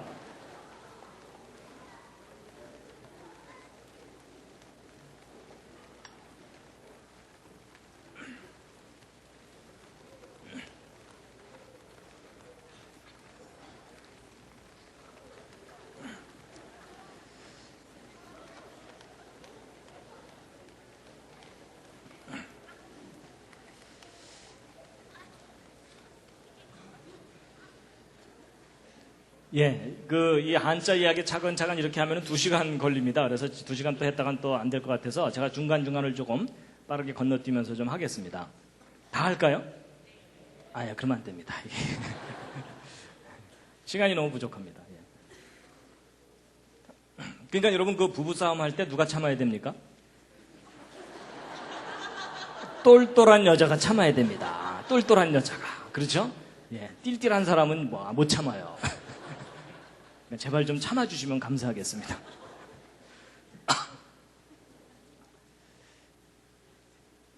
그래서 여러분 배필이 뭐냐? 여러분 아까 말씀드린 대로 하면 잘 풀려요. 여러분 아담으로부터 만들어낸 또 하나의 몸을 가지고 짝을 지어주신 거예요. 그렇죠? 그리고 짝 필자도 보시면요. 가둘해자의 어진 사람 인자입니다. 여러분 이게 가둘해자가 무슨 뜻이냐면 하와가 원래 아담의 갈비뼈로 있었잖아요. 그렇죠? 그러니까 숨겨져 있던, 가두어져 있던 존재를 꺼내서 짝을 만드신 거예요. 근데 그렇게 해서 만든 사람이 어진 사람이거든요. 일반 사람 인자가 아니라 어진 사람 인자예요. 이게 영어로 얘기하면 머추어입니다. 머추어는 성숙한이라는 뜻이에요. 머추어에 상대되는 말이 무슨 말이죠? 아마추어. 그렇죠? 그래서 아마추어는 미숙한 이런 뜻이고 머추어는 성숙한 이런 뜻이거든요. 그러니까 저 글자도 뜻이 있어요. 무슨 얘기냐면 하나님께서 아담의 갈비뼈로 하와를 만드실 때 어린 아기를 만드신 게 아니란 얘기입니다. 여러분 아담이 기절했다가 딱 일어나 봤더니 옆에서 아기가 울고 있더라. 이거 얼마나 한심하겠어요. 그렇죠? 언제 키워서 결혼해요. 그렇죠? 예. 그리고 또 몸은 성숙한 여인인데 바보더라. 이것도 심각하죠? 그게 아니라 몸도 성숙하고 정신도 지혜도 능력도 성숙한 여인으로 곧바로 만들어주신 거예요. 그래야 바로 돕는 배필이 되는 거죠. 그렇죠? 예. 그 다음에 이제 보세요. 여러분 이게 뼈 골자가 여자, 하와라 그랬죠? 그럼 이제 이 글자들이 다 풀립니다. 여러분 하나님이 금하신 그 두 나무에 여자가 다가가서 자꾸 물어보는 거예요. 누구한테? 뱀한테. 이건 뭐예요? 저건 뭐예요? 이런 거예요. 원래 누구한테 물어봐야 돼요? 하나님이나 아담하고 상의해야 되잖아요. 그렇죠? 그 다음에 여러분 이건 뭐냐면 하와가 에덴 동산의 나무, 무슨 나무겠어요? 과일나무. 이게 실과 가짜죠? 과일나무 중에서도 특별한 나무가 뭐예요?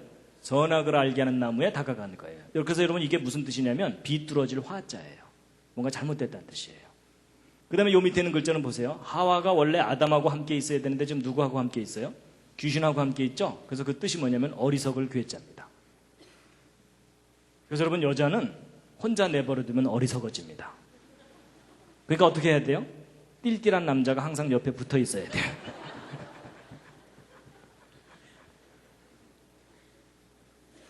그 다음에 이제 영혼이 뭐냐? 여러분 이 혼자 이게 뭐냐면 이를 운자의 귀신 귀자거든요. 이게 뭐냐면 귀신과 하와가 대화한 내용의 주제가 영혼이에요. 여러분 하나님께서는 반드시 죽는다고 하셨죠? 근데 하와는 헷갈려갖고 죽을까 하노라 이랬고 뱀은 아예 거짓말을 하면서 안 죽는다 이랬죠? 도대체 뭐가 죽는다는 얘기예요? 하나님이 인간에게 주신 영혼. 우리를 영원히 살리는 그 영혼이 죽느냐 사느냐 그 문제였어요. 맞죠? 그 다음에 이제 벌거벗을 낳자입니다. 여러분 이 벌거벗을 낳자 왼쪽에 요 글자가 오드이자고 오른쪽이 실과 가짜죠? 이 실과가 무슨 실과겠어요? 선악을 알게 하는 나무예요. 선악을 알게 하는 나무 때문에 옷을 해 입은 거예요. 왜냐하면 벗은 줄을 깨닫고. 그래서 아담과 하와가 무화과 나무 잎을 엮고 치마를 했다고 돼 있죠? 근데 이제 하나님께서 짠하고 나타나셔갖고 야 니네들 패션 좋다 계속 입어라 이러셨나요? 아니에요. 하나님께서 옷을 바꿔주셨어요. 무슨 옷으로 바꿔주셨죠? 그게 가죽옷을 지어 입히셨다고 돼 있어요. 아니 왜 그냥 무화과 잎을 엮어서 계속 입고 살면 되는데 왜 가죽옷을 지어 입히셨을까요? 근데 저게 중요한 뜻이 있습니다. 일단 여러분 가죽옷을 지어 입히시려면 어느 동물이 대신 피 흘리고 죽어야 되죠. 어느 동물일까요? 성경으로 볼 때 양이에요. 그럼 아담과 하와가 양의 펄 가죽옷을 지어 입고 있겠죠. 근데 그걸 나타내는 글자가 모양형자예요. 이게 모양형자거든요. 여러분 이게 요 왼쪽에 있는 요 글자가 방패간자 2개 붙여놓은 거예요. 근데 이 방패간자라는 뜻도 있지만 무슨 뜻이 있냐면 죄를 범할 간자라는 뜻이 있어요. 그러니까 죄를 범한 아담과 하와에게 이게 털옥삼자죠. 털 가죽옷을 지어 입힌 모양 이런 뜻이에요. 그러면 왜 무화과나무 잎이 입으려고 치마라는 게 어때서 가죽옷을 바꿔주셨느냐 하는 건데, 여러분 이게 이제 상징적인 게 뭐냐면, 여러분 무화과나무 입으려고 치마라는 게 무슨 뜻이냐면, 인간이 자기의 잘못과 죄를 스스로 해결하려고 노력하는 거예요. 이게 모든 종교를 상징합니다. 그런데 그 방법으로는 너희들을 구원할 수 없다. 내 방법으로 구원해야 된다라고 하나님이 가르쳐 주신 게 뭐예요? 어느 동물이 누군가가 너희를 위해서 피를 흘리고 그 죄값을 치러야만 너희들의 죄가 해결되는 거다라고 가르쳐 주신 게 가죽옷입니다. 복음이죠. 그렇죠? 그래서 진짜 어린 양의 희생에 피를 흘리면 너희들의 죄가 해결된다는 거예요. 그래서 여러분 절대로 인간의 노력으로는 구원 못 받습니다. 그래서 하나님 저를 구원해 주십시오라고 하나님의 방법에 의지해야만 구원받습니다. 그게 이제 여기에 들어있는 겁니다. 근데 이제 왕께서 눈으로 어진 사람을 보는 거예요. 볼견자죠? 그리고 하나님께서 보시는 거예요. 그래서 나타나서 살펴보시는데 아담과 하와가 어디에 숨었어요? 동산 나무 사이에 숨었다고 돼 있죠? 그래서 여러분 이게 숨다, 비키다라는 타자인데 몸이 나무에 숨어 있는 것을 나타내고 있어요. 근데 여러분 하나님 나타나셨으니까 아담과 하와가 나무 뒤에서 나와야 되죠? 근데 여러분 아담과 하와가 나무 뒤에 숨어 있다가 하나님 앞으로 나오는 장면이 한자에 있어요. 그게 무슨 글자냐면 올레자예요. 잘 보세요. 나무 뒤에서 두 사람이 나오고 있잖아요. 잘 껴맞추죠? 그거 참 희한해요. 여러분 성경 창세기대로 한자를 풀면 술술술술 풀려요. 근데 이제 그 두 사람들이 나오자마자 그냥 하나님께 저희들이 죽을 죄를 지었사옵나이다 이러면은 좀 일이 잘 해결됐을 텐데 어떻게 하다가 망했어요? 제래요 이러다 망했죠? 그래서 여러분 여기 보세요. 이제는 나무 목자가 아니라 큰 대자예요. 크신 분 앞에 두 사람이 나와서 말을 하는데 망령스럽게 말하다라는 격자예요. 그 다음에 이제 요 밑에 있는 글자 이거 보세요. 슬픔, 아픔을 나타내는 초라는 글자거든요. 그 장기 둘 때 그 초나라 초자입니다. 근데 여러분 이게 원래 뜻은 슬픔, 아픔, 괴로움, 고통 이런 건데 이게 뭐냐면은 두 나무와 짝 필자로 돼 있어요. 여러분 이게 무슨 말이냐면 아담 입장에서 보면 에덴 동산의 그 두 나무와 자기 마누라만 함께 떠올리면 신경질이 나는 거예요. 그렇죠?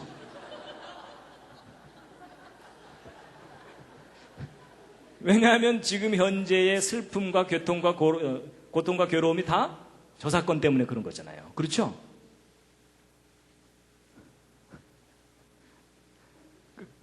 그 다음에 여러분 보세요. 보통 그 영어를 배우거나 다른 나라 말을 배울 때 제일 먼저 배우는 거가 기본 동사입니다. 가다, 오다, 앉다, 행하다 이런 거죠. 근데 이런 동사들을 보시면은 공통점이 뭐냐면 항상 두 사람이 함께 있어요. 그렇죠? 누구하고 누구를 소재로 만든 글자겠어요? 아담과 하와요. 그렇죠? 아담과 하와를 소재로. 자, 그 다음에 이제 죄입니다. 죄. 죄가 뭐냐? 한자에 참 잘 표현되어 있어요. 올가미 망자의 안일비자입니다. 저게 무슨 말이냐? 하나님이 하신 말씀을 아니라고 부정하는 올가미에 걸려들면 죄를 짓는 거예요. 하나님의 말씀을 아니라고 하는 것이. 자, 그래서 여러분 보세요. 여러분, 사람을 죽이는 것이 왜 죄이죠? 왜 죄인가요? 정답은 하나님께서 살인하지 말라고 말씀하셨기 때문에 거기서 벗어났으니까 죄예요. 근데 여기서 기준은 죽이는 것 자체가 기준이 아닙니다. 하나님이 하신 말씀이 기준이에요. 자, 그러면 여러분, 사람을 죽이지 않으면 죄가 되는 경우가 있는 거 아세요? 어떤 경우일까요? 이스라엘 민족이 이집트를 탈출해서 애굽을 탈출해서 가나안 땅 들어갈 때 하나님이 뭐라고 명령하셨죠? 예, 가나안 사람들을 어린아이라도 불쌍히 여기지 말고 다 죽여라 이렇게 돼 있어요. 그렇죠? 그때는 뭐가 죄이죠? 안 죽이는 게 죄예요. 그러니까 여러분, 사람을 죽이는 것 자체가 절대적인 죄의 기준이 아니고 하나님의 말씀이 절대적인 기준이에요. 여러분, 그 가나안 땅 들어갔을 때 왜 가나안 사람을 다 죽이라 그랬냐면 그때 가나안 사람을 죽이지 않으면 이스라엘 사람들까지도 다 오염이 돼갖고 전 인류가 다 죽어요. 그러니까 인류를 살리기 위해서는 그 가나안 사람들을 죽여야 돼요. 그래야 오염이 안 되거든요.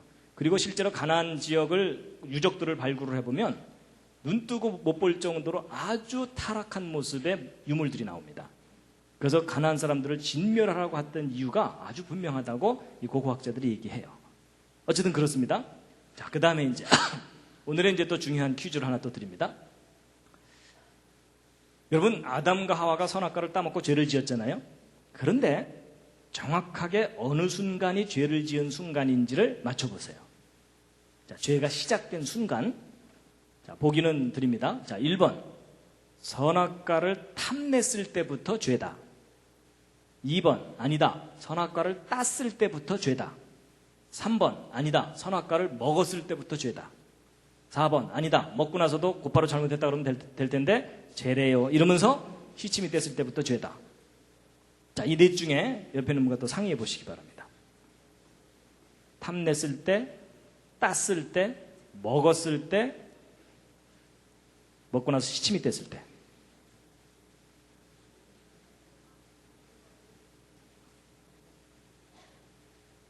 자, 이제 확인해 보겠습니다. 뭐 틀려도 상관없습니다. 이제 서로 모르니까 우기셔도 됩니다. 자, 1번.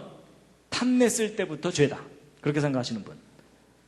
자, 지금 손 드신 분들은 상당히 높은 도덕적 기준을 갖고 사시는 분들입니다. 가능한 한 그 기준을 자기에게만 적용해 주시고 자꾸 다른 사람들한테 적용하지 말아 주시기 바랍니다. 예. 자, 두 번째. 땄을 때부터 죄다. 딴 거는 다시 붙여놓을 수 없지 않느냐. 자, 이분들은 이제 행동을 중요시하는 분들이기 때문에 이분들 앞에서는 행동을 조심하시기 바랍니다. 자, 세 번째. 먹었을 때부터 죄다. 자, 지금 손 드신 분들은 어떤 분들이냐면 다 따놓고 먹지만 않으면 죄가 아니다. 이렇게 우기는 분들입니다. 아주 뻔뻔한 분들입니다. 그러니까 선악과 다 따놓고 깔고 앉아갖고 아직 안 먹었는데요. 뭐 이러면서 이제 그 얘기가 그 얘기잖아요. 그렇죠? 네 번째, 먹고 나서 시침이 뗐을 때부터 죄다. 자, 이분들은 상당히 너그러운 분들입니다. 밥 좀 많이 얻어먹으시기 바랍니다. 정답이 몇 번일까요? 정답은 제가 사실 힌트 드렸습니다. 정답은 3번입니다. 먹었을 때부터 죄입니다. 왜냐하면 여러분 아까 죄의 기준이 뭐라 그랬죠? 하나님이 하신 말씀이 기준이라 그랬죠? 그럼 여러분 이거 정말 중요한 건데 하나님이 뭐라고 말씀하셨는지를 아는 일이 제일 중요해요. 맞죠?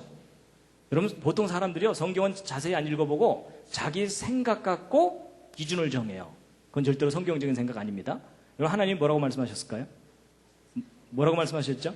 하나님의 말씀은 먹지 말라고 하셨어요. 맞죠? 여러분 성경 아무리 들어도 하나님께서 따지 말아라 없고요. 가까이 가지도 말아라 없습니다. 탐내지 말아라도 없어요. 먹지 말라고 돼 있어요. 그래서 먹은 순간부터 죄예요. 근데 한자 속에 그게 정확하게 나와 있다니까요.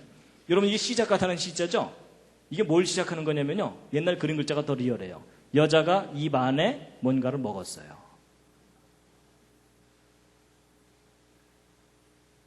선악과를 먹은 순간이 죄의 시작이에요. 그래서 여러분 이 시작하다는 시자가 우리 인류의 죄의 시작을 나타내는 글자입니다. 저게. 여러분 예전에 한자 이렇게 배웠으면 얼마나 좋았겠어요. 성경도 배우고 한자도 배우고 스토리를 다 하니까 잊어먹을래 잊어먹을 수도 없고. 맞죠? 성경을 인정하면 풀려요. 성경을 인정하지 않으면 머리만 아프고 외워지진 않아요.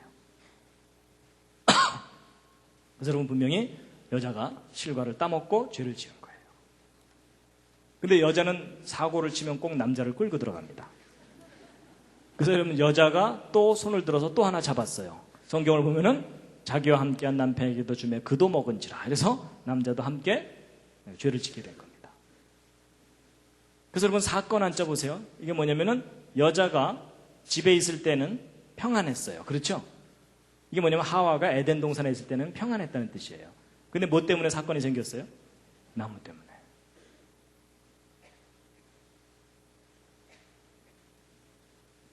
자, 이거 좀 어려우니까 좀 넘어가고요. 여러분 형사 처벌 받는다 그럴 때 형자는 뭐냐면 죄를 범한 두 사람에 대한 징계입니다. 벌 받는 건 뭐냐면 하나님의 말씀에 어긋난 것에 대한 징계예요. 벌 받는 겁니다. 그래서 여러분 여자가 받은 벌은 뭐죠? 잉태하는 수고, 해산의 고통을 더하게 했다 그랬죠? 더하게 한다는 표현이 있는 걸로 보아서 창조 때에도 해산의 고통은 있었던 것 같아요. 근데 그게 심하지는 않았던 건데 죄를 짓고 나서 극심해진 거라는 거죠. 그 다음에 이제 남자는 받은 벌이 뭐냐면은 내가 얼굴에 땀이 흘러야 먹을 것을 얻게 될 것이다 있죠. 그래서 여러분 이게 뭐예요? 땀 한자거든요. 죄를 범해서 흘리게 된 물, 이게 땀이에요. 죄를 좀 심하게 지으면은 식은땀이 흘러요. 그렇죠? 그래서 이제 남자는 에덴 동산에서 쫓겨나서 죽으라고 일해야 돼요. 근데 여러분, 아담과 하와 둘 중에 누가 더 죄가 클까요? 하와라고 보통 생각하시죠? 아니에요. 한자를 보면은 쌤쌤이다 이렇게 돼 있어요.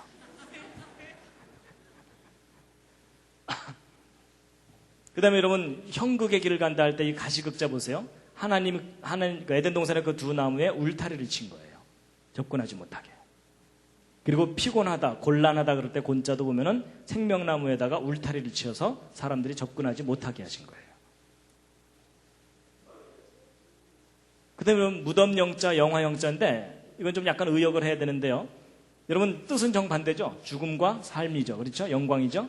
근데 여러분 뜻 좀 의역을 하자면은 생명나무이신 예수 그리스도를 만나면 영광을 되찾게 되지만 그렇지 못하면은 흙으로 소멸되고 만다. 그런 게 풀이될 수 있는 글자인데 여러분 이 불화자 보세요. 이 불화자 보통 그 모닥불이 타는 모양을 나타내는 글자라고 배우셨죠. 근데 이 불화 그러니까 한자를 성경적인 관점으로 연구하신 분들은 그게 아니라는 거예요. 이게 뭐냐면 아담과 하와의 몸에서 빛이 나는 것을 나타낸 거다라고 보고 있어요. 그래서 이제 여러분 이걸 이해하셔야 되는데요. 지금 현재 한자의 기원을 연구하는 일반 학자들은 설문해자라는 책에 근거해서 연구합니다. 근데 이 설문해자라는 책은 한자가 만들어질 때부터 있었던 책이 아니고 한자 만들어지고 나서도 한 2000년 후쯤 지난 후에 예수님 그때 그 근처쯤에서 중국의 도교 사상이 널리 퍼져 있을 때 만들어진 자전이에요. 그렇기 때문에 이런 성경적인 관점의 이야기를 다 잊어버리고 인간적인 인본주의적 관점에서 그 한자의 기원을 설명해 놓은 책이기 때문에 지금 이렇게 설명드린 내용이 저 책에는 없어요. 그래서 여러분 이제 오늘 이야기 듣고 감명을 받고 나서 한자 연구하는 분들한테 가서 잘난 척했다가는 큰 코 다칩니다. 그분들이 어디서 이상한 소리 듣고 헛소리 한다고 혼을 냅니다. 그래서 여러분이 그걸 아셔야 돼요. 그분들은 저 책에 근거해서 한자를 주로 연구하기 때문에 이런 스토리를 몰라요. 그러다가 최근에 얼마 전부터 한자와 성경을 비교해 봤더니 너무나 닮은 게 많은 거예요. 그래서 그거 하나하나 연구하다 보니까 지금 설명드린 이 내용들이 밝혀지게 된 거를 오늘 지금 설명드리는 겁니다. 이해가 되시죠? 예, 그거를 이해를 하셔야 됩니다. 그래서 이제 에덴 동산에서 쫓겨납니다. 이제 죄를 범해서 도망가는 거고 이거 이사하다 할 때 사자죠? 예, 이사 저도 참 많이 다녔습니다. 저희 부모님들이 고생을 많이 하셔갖고 이사를 많이 다녔는데 여러분 인류의 이사 가운데 가장 비참했던 이사가 뭘까요? 에덴 동산에서 쫓겨나는 거예요. 그렇죠? 그래서 여러분 보세요. 여기 두 사람이 이 그칠 지자거든요. 에덴 동산에서의 그 영광이 그친 거예요. 그치고 걸어서 옮겨가는 거예요. 쫓겨나는 거죠. 그리고 여러분 7칠자가 들어가 있는 글자는 안식일과 관계된 글자일 거라고 보고 있습니다. 그래서 이제 재밌는 게 뭐냐면요. 여러분 이제 중국 왔다 갔다 하시는 분들은 아시지만요. 여러분 중국 사람들이 월화수목금토일을 자기들은 어떻게 표현하냐면 첫째 날, 둘째 날, 셋째 날, 넷째 날 이렇게 표현해요. 그래서 첫째 날, 둘째 날 이렇게 하거든요. 근데 일곱째 날 하면은 일곱째 날 이렇게 표현해야 되죠. 근데 중국 사람들 그렇게 표현 안 하고 어떻게 표현하는지 아세요? 싱치 티엔 하면서 하늘의 날이라고 표현해요. 일곱째 날은. 그리고 이 일곱째 날보다도 더 많이 쓰거나 또 자주 쓰는 말이 뭔지 아세요? 하늘의 날이라는 표현보다 더 많이 쓰는 것이 예배하는 날, 하늘에 예배 드리는 날이라는 표현을 써요. 그러니까 일곱째 날은 하늘에 예배 드리는 날이라고 오래전부터 알고 있었던 거예요.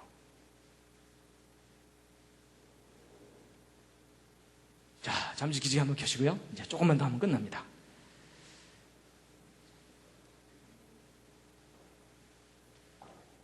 예, 다리도 한번 쭉 펴시고요. 예, 지금 몸이 많이 굳으셨습니다.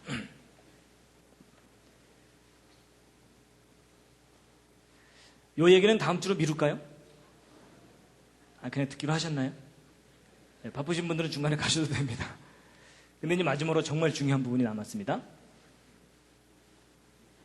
미뤄도 되는데요. 그냥 한 김에, 예. 다음 주 공룡 얘기를 해야 되니까. 여러분, 한자 속에 예수 그리스도에 관한, 메시아에 관한 글자들이 있어요. 자, 그 실마리를 풀 수 있는 중요한 글자가 바로 이 제사제자입니다. 여러분, 한국에 기독교가 들어올 때 가장 심하게 부딪혔던 것이 제사 문제였어요. 맞죠?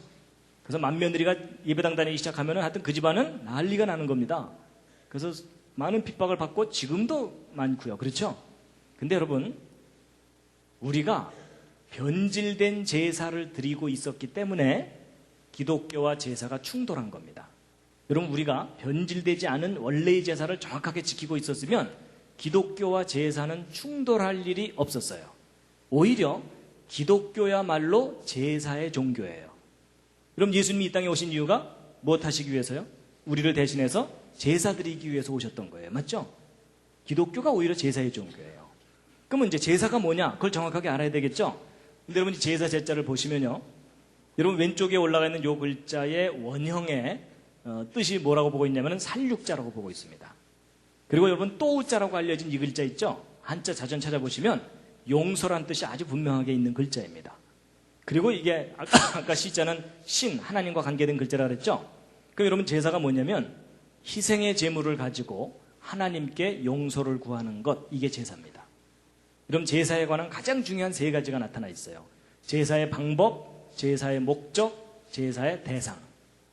근데 여러분, 우리가 지금 전통적으로 드렸던 제사는 여기서 다 벗어나 있어요. 맞죠? 여러분, 우리가 드렸던 제사에 희생제물이 있어요, 없어요? 없어요. 그리고 용서를 구한다는 개념이 있어요, 없어요? 없어요. 그리고 하나님께 드린다는 제사가 아니죠. 그게 변질된 게 뭐예요? 조상을 섬기는 걸로 변질된 거예요. 이해가 되시죠? 그럼 진짜 제사는 하나님께 희생제물을 드리는 거거든요. 용서를 구하기 위해서. 그래서 여러분, 하나님께서 인간에게 제사란 이런 것이다 라고 가르쳐 주신 구체적인 사건이 뭐냐면 성막입니다. 하나님께서 모세를 통해서 알려주셨어요. 제사가 이거다라고. 그래갖고 이 제사를 드리게 되는데 이 제사 때 반드시 희생제물이 필요하죠. 성경에 의하면 어떤 동물이에요? 소와 양이에요. 그렇죠? 소와 양. 돼지는 안 되나요? 안 돼요. 왜냐하면 돼지는 더러운 동물로 성경에 돼 있어요. 왜 더럽냐면 깨끗한 동물이 되려면 발굽이 갈라져야 되고 되새김질을 해야 돼요. 근데 돼지는 발굽은 갈라져 있는데 되새김질을 못해요. 그래서 돼지는 더러운 동물입니다. 아무리 샤워해도 안 돼요. 그 속성이 더럽다는 뜻이에요. 그래서 여러분, 소와 양으로 제사를 지냈거든요. 소와 양은 발굽도 갈라지고 되새김질도 하니까.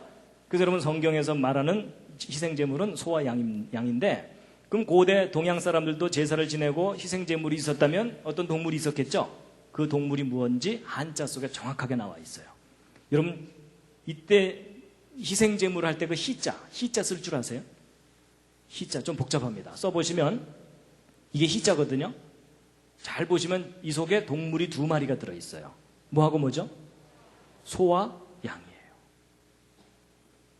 성경에서 이야기하는 깨끗한 동물 그대로예요. 가장 대표적인 두 희생제물. 근데 여기서 끝나는 게 아니라 그것도 흠없는 거. 빼어날 숫자. 가장 좋은 것을 창으로 죽여서 희생제물로 삼았던 거예요. 여러분, 고대 동양 사람들이 제사를 정확하게 알고 있었어요. 그 뜻까지도. 근데 중간에 까먹은 거예요. 그래서 여러분, 그 사건 할 때, 한 건, 2건 할 때 뭐냐면 사람 하나당 소 한 마리죠. 사람의 죄를 소가 대신 갚아줄 수 있다. 그런 의미가 있어요. 그래서 이 소자에는 요 삐침 붙어 있죠. 이 생명이라 그랬죠, 아까? 그래서 사람의 생명을 대신할 수 있는 동물이라고 볼 수 있다는 겁니다. 그리고 이제 이 피혈자도 제사 때문에 생긴 글자입니다. 왜냐하면 여러분, 성경을 보면 육체의 생명은 피에 있다 그랬죠. 그러니까 생명이 곧 피죠. 피가 생명입니다. 근데 여러분, 희생제물을 드릴 때 양을 죽인 후에 그 피를 그릇에다가 담아요. 그럼 그릇에 피가 담겨 있는 거고 곧 생명이 담겨 있는 거죠. 그래서 여러분, 이 피혈자가 뭐냐면 그릇 명자의 생명별자입니다. 그릇에 생명이 담겨 있다, 그 뜻입니다. 제사 때문에 생긴 글자입니다. 자, 그런데 이제 제가 이제 북경에 갔을 때 이 천단공원 가봤거든요. 근데 제가 이 건물 안에 들어가 보고 놀랐어요. 들어가 봤더니 앞에 제단이 있고요. 이 열이 2열이 쭉 있습니다. 그리고 칸이 이렇게 쫙 있어요. 근데 각 칸마다 양이 한 마리씩 들어가 있어요. 지금은 모형만 넣어놨어요. 그러니까 옛날 명나라 청나라 시절에 왕이 하늘에 제사 지낼 때 양으로 제사를 드렸다는 것이 아주 분명하게 남아 있습니다. 근데 이제 보세요. 히브리서 8장을 보면은 저희가 섬기는 것, 이게 뭐냐면요. 여러분, 사람이 지금은 이제 제사 제도가 거의 없어져 버렸지만 여러분, 옛날 우리 어른들은요, 태어나서부터 죽을 때까지 제사만 들이 다 끝났어요. 맞죠? 그러니까 사람들이 지극정성으로 섬기는 그 제사라는 것은 진짜가 아니라는 거예요. 진짜에 대한 모형일 뿐이라는 겁니다. 여러분, 아파트 지을 때 모델하우스 먼저 짓죠. 왜냐하면 진짜 아파트를 알아보라고. 맞죠? 그러니까 하나님이 우리에게 가르쳐준 이런 제사, 또 인간의 이런 제사들은 다 모형과 그림자일 뿐이고 진짜 제사가 있는데 그 진짜 제사가 뭐라고요? 바로 예수 그리스도를 통해서 우리의 죄를 대신해서 예수 그리스도가 피를 흘리고 죽는 것이 진짜 제사라는 거예요. 그걸 알아보라고 제사를 가르쳐 주신 거예요. 그런데 이제 여러분, 2000년 전에 예수님이 이 땅에 오셨을 때 예수님이 누구인지를 세상에 소개하는 역할을 맡았던 가장 큰 선지자가 있습니다. 그래서 예수님도 그 선지자를 뭐라고 표현했냐면 여자가 낳은 자 중에 이보다 더 큰 사람이 없다라고 말을 했던 선지자예요. 누구죠? 세례 요한입니다. 그럼 여러분, 세례 요한은 키가 2m 50 이상은 됐을까요? 가장 크다 그랬으니까. 근데 그 얘기가 아닙니다. 그게 정확하게 무슨 뜻이냐면 여러분, 왕이 보좌에 앉아서 정치를 하잖아요. 그러면 정치할 때 그 신하들 중에 가장 높은 신하가 제일 가까이 있는 거 아시죠? 뒤에서 부채질하는 사람 말고. 그렇죠? 바로 그 얘기예요.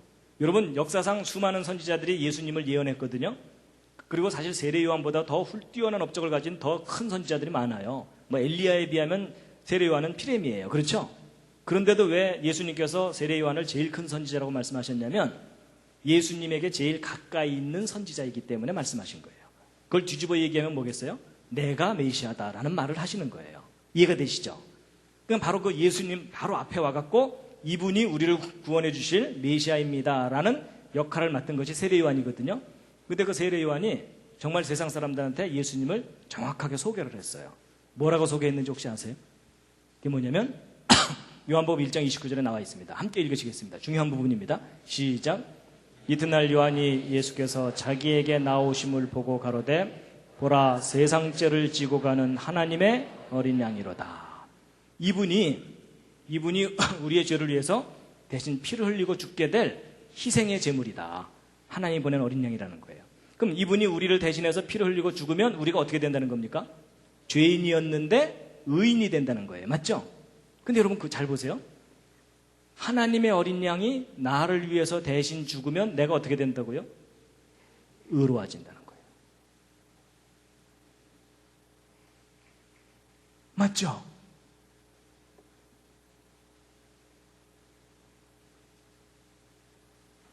여러분, 우리가 그동안 교회를 통해서 성경 공부를 통해서 들어왔던 그 말을 옛날 사람들이 알고 있었던 거예요. 여러분, 양이 의로운 동물일까요? 여러분, 이건 양이 의롭다는 얘기를 하는 게 아닙니다. 여러분, 양이 의로운 동물이 되려면 어떻게 해야 돼요?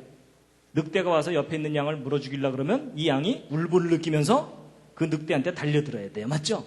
그래야 양은 의로운 동물이에요. 근데 여러분, 양 자체는 의로운 동물이 아니에요. 옆에 있는 양이 물려 죽어도 이 양은 도망가기 바빠요.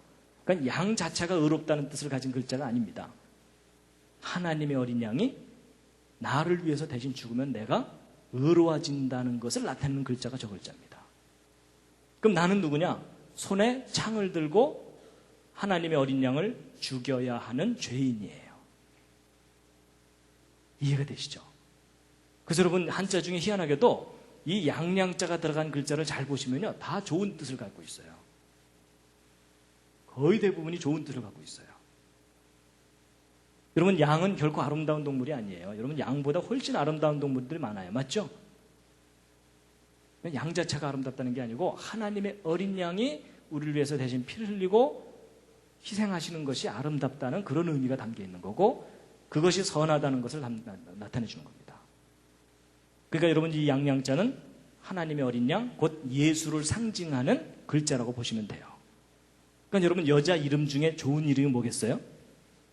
미선이에요. 그 다음 좋은 이름은 뭐겠어요? 선미요. 그래서 여러분, 우리가 그냥 무심코 무심코 저 양양자가 들어가 있는 글자들을 우리가 사용해 왔지만 그 속에 담겨있는 뜻은 예수였어요. 이해가 되시죠? 자기 이름에 양양자 들어가 있는 분 있으실 텐데요. 예, 기뻐하시기 바랍니다. 내 이름에 예수의 흔적을 가졌노라 이러셔도 돼요. 맞죠? 지금 앞뒤 얘기가 다 그 얘기거든요.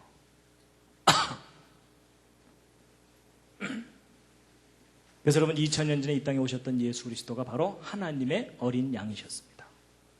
저 사건으로 인해서 여러분과 저는 죄에서 풀려난 겁니다. 힘드시죠? 조금만 참으세요. 곧 오십니다. 그래서 여러분 이 상자 보세요. 상자가 뭐냐면 하나님의 어린 양이라는 뜻이죠. 여러분 저게 무엇과 관련된 건지 아세요? 옛날 우리 조상 어른들이 하늘에 무슨 이상한 징조가 나타나면은 뭐라고 탄식했어요? 상서로운 징조고. 그런 거 기억나세요? 그게 무슨 말이에요? 우리 조상들이 누구를 기다려왔다는 뜻일까요? 하나님의 어린 양의 징조를 기다려왔다는 뜻입니다. 여러분 하나님께서 에덴 동산에서 아담과 하와를 내어 쫓으실 때 뭐라 그러셨냐면 여자의 후손 중에 뱀의 머리를 밟을 자가 태어날 거다. 그러니까 메시아가 사람의 아들의 형태로 올 거다라고 예언을 하셨어요. 그리고 그 메시아가 올 때는 하늘에 징조가 있을 거다 그랬죠. 그래서 동방박사들이 그 별을 보고 찾아왔다 그랬죠. 이제 그 별 제가 이제 가을 학기에 나머지 5개 강의할 때 그 별 직접 확인시켜 드릴 겁니다. 보시게 될 거예요. 그러니까 여러분 아담 이후 모든 사람들은 메시아를 기다려왔어요. 그래서 사내 아이가 태어날 때마다 뭘 기대했겠어요? 이 아이가 혹시 우리를 구원할 메시아가 아닐까라는 그 기대감이 아마도 남아 선호 사상의 뿌리가 됐을 가능성이 있다고 봐요. 사내 아이의 모습으로 온다 그랬으니까. 이제 이 생각할 살짝 한번 풀이해 보시죠. 무엇에 대한 마음입니까? 에덴 동산에 대한 마음. 여러분 힘들고 괴로울 때마다 좋았던 시절이 떠오르잖아요. 그렇죠? 그러니까 아담의 후손들은 힘들 때마다 어디가 떠올라요? 에덴 동산. 그러니까 여러분 사람이 괴로움을 당할수록 사상이 깊어집니다. 맞죠? 그래서 사상 그럴 때 사자입니다. 생각할 사자. 그래서 인생의 괴로움이 그 사람의 생각을 깊게 만듭니다. 기도가 뭔지 한자에 정확하게 나와 있습니다. 하나님께 목숨을 구하는 겁니다. 이 목숨은 우리 이 육체적인 생명의 목숨을 구하는 게 아니라 우리의 잃어버린 영원한 생명을 구하는 것. 그리고 이제 복은 뭐죠? 풀이해 보시죠. 이제 하나님께서 하늘에서 또는 첫 사람 아담에게 에덴 동산을 베풀어 주신 것. 그게 복이었어요. 맞죠? 근데 저 복을 우리가 잃어버렸죠. 잃어버렸는데 예수 그리스도 통해서 다시 우리에게 주신다고 하셨죠. 그래서 예수 그리스도의 복음이라고 말하는 거가 그 얘기입니다. 이해가 되시죠?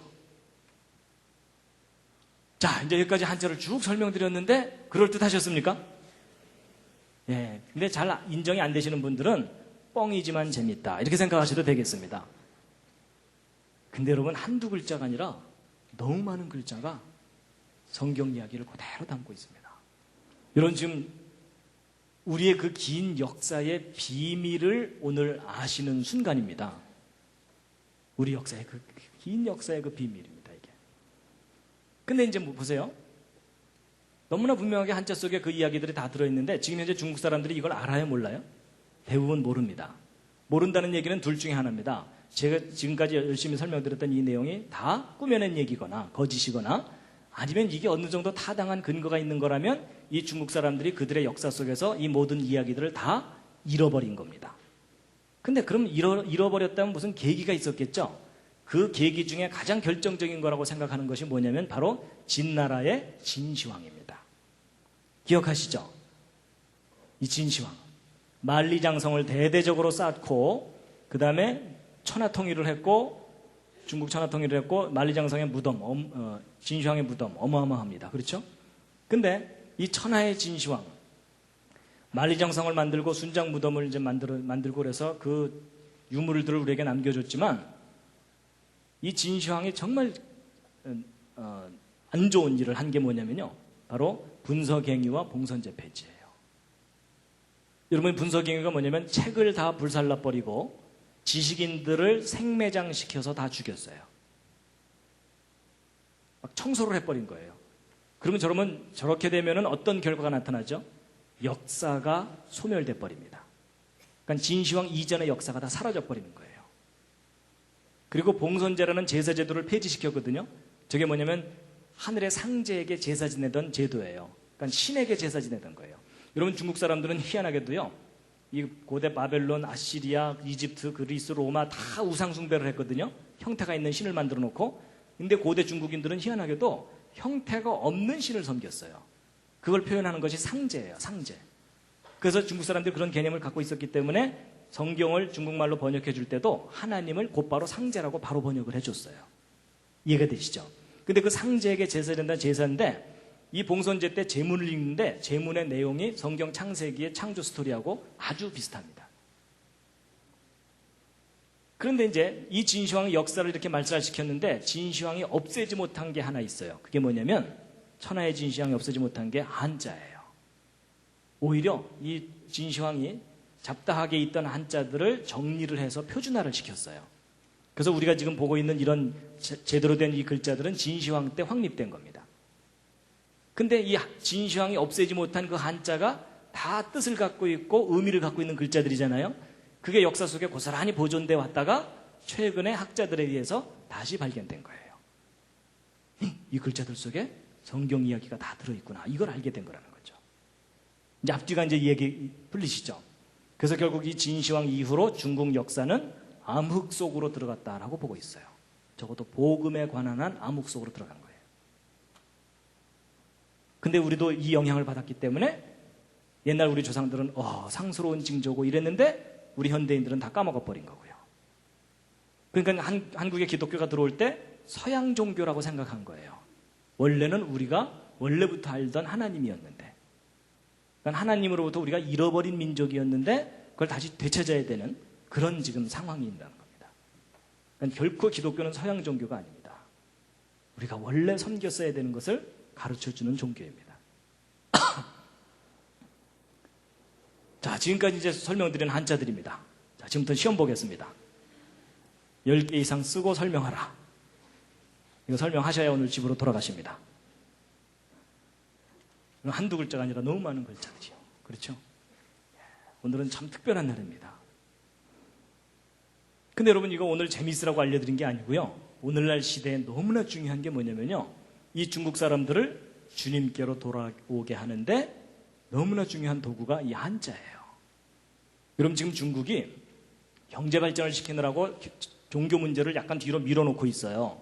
근데 중국이 어느 정도 경제 발전이 이루어지잖아요. 그러면 대대적으로 종교 문제를 다루게 돼 있고 그때 가장 심하게 박해를 할 종교가 뭐겠어요? 기독교입니다. 이 기독교가 중국 사회주의 체제를 근본적으로 흔들어 놓고 있거든요, 지금. 근데 지금은 그걸 섣불리 못해요. 왜냐하면 서방으로부터 원조를 받아야 되는데 서방이 다 기독교 국가들이잖아요. 그렇죠? 그러니까 지금은 그냥 이렇게 그냥 대충 넘어가고 있어요.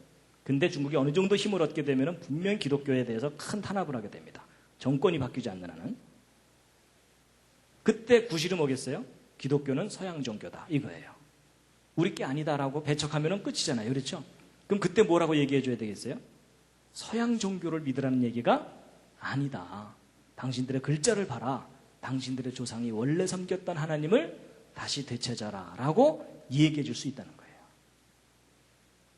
근데 제가 이제 저도 실제 기회가 있어서 중국에 가서 중국 대학생들이나 이렇게 기회가 있을 때마다 강의를 해보면 이 얘기해 주면 많이 놀랍니다.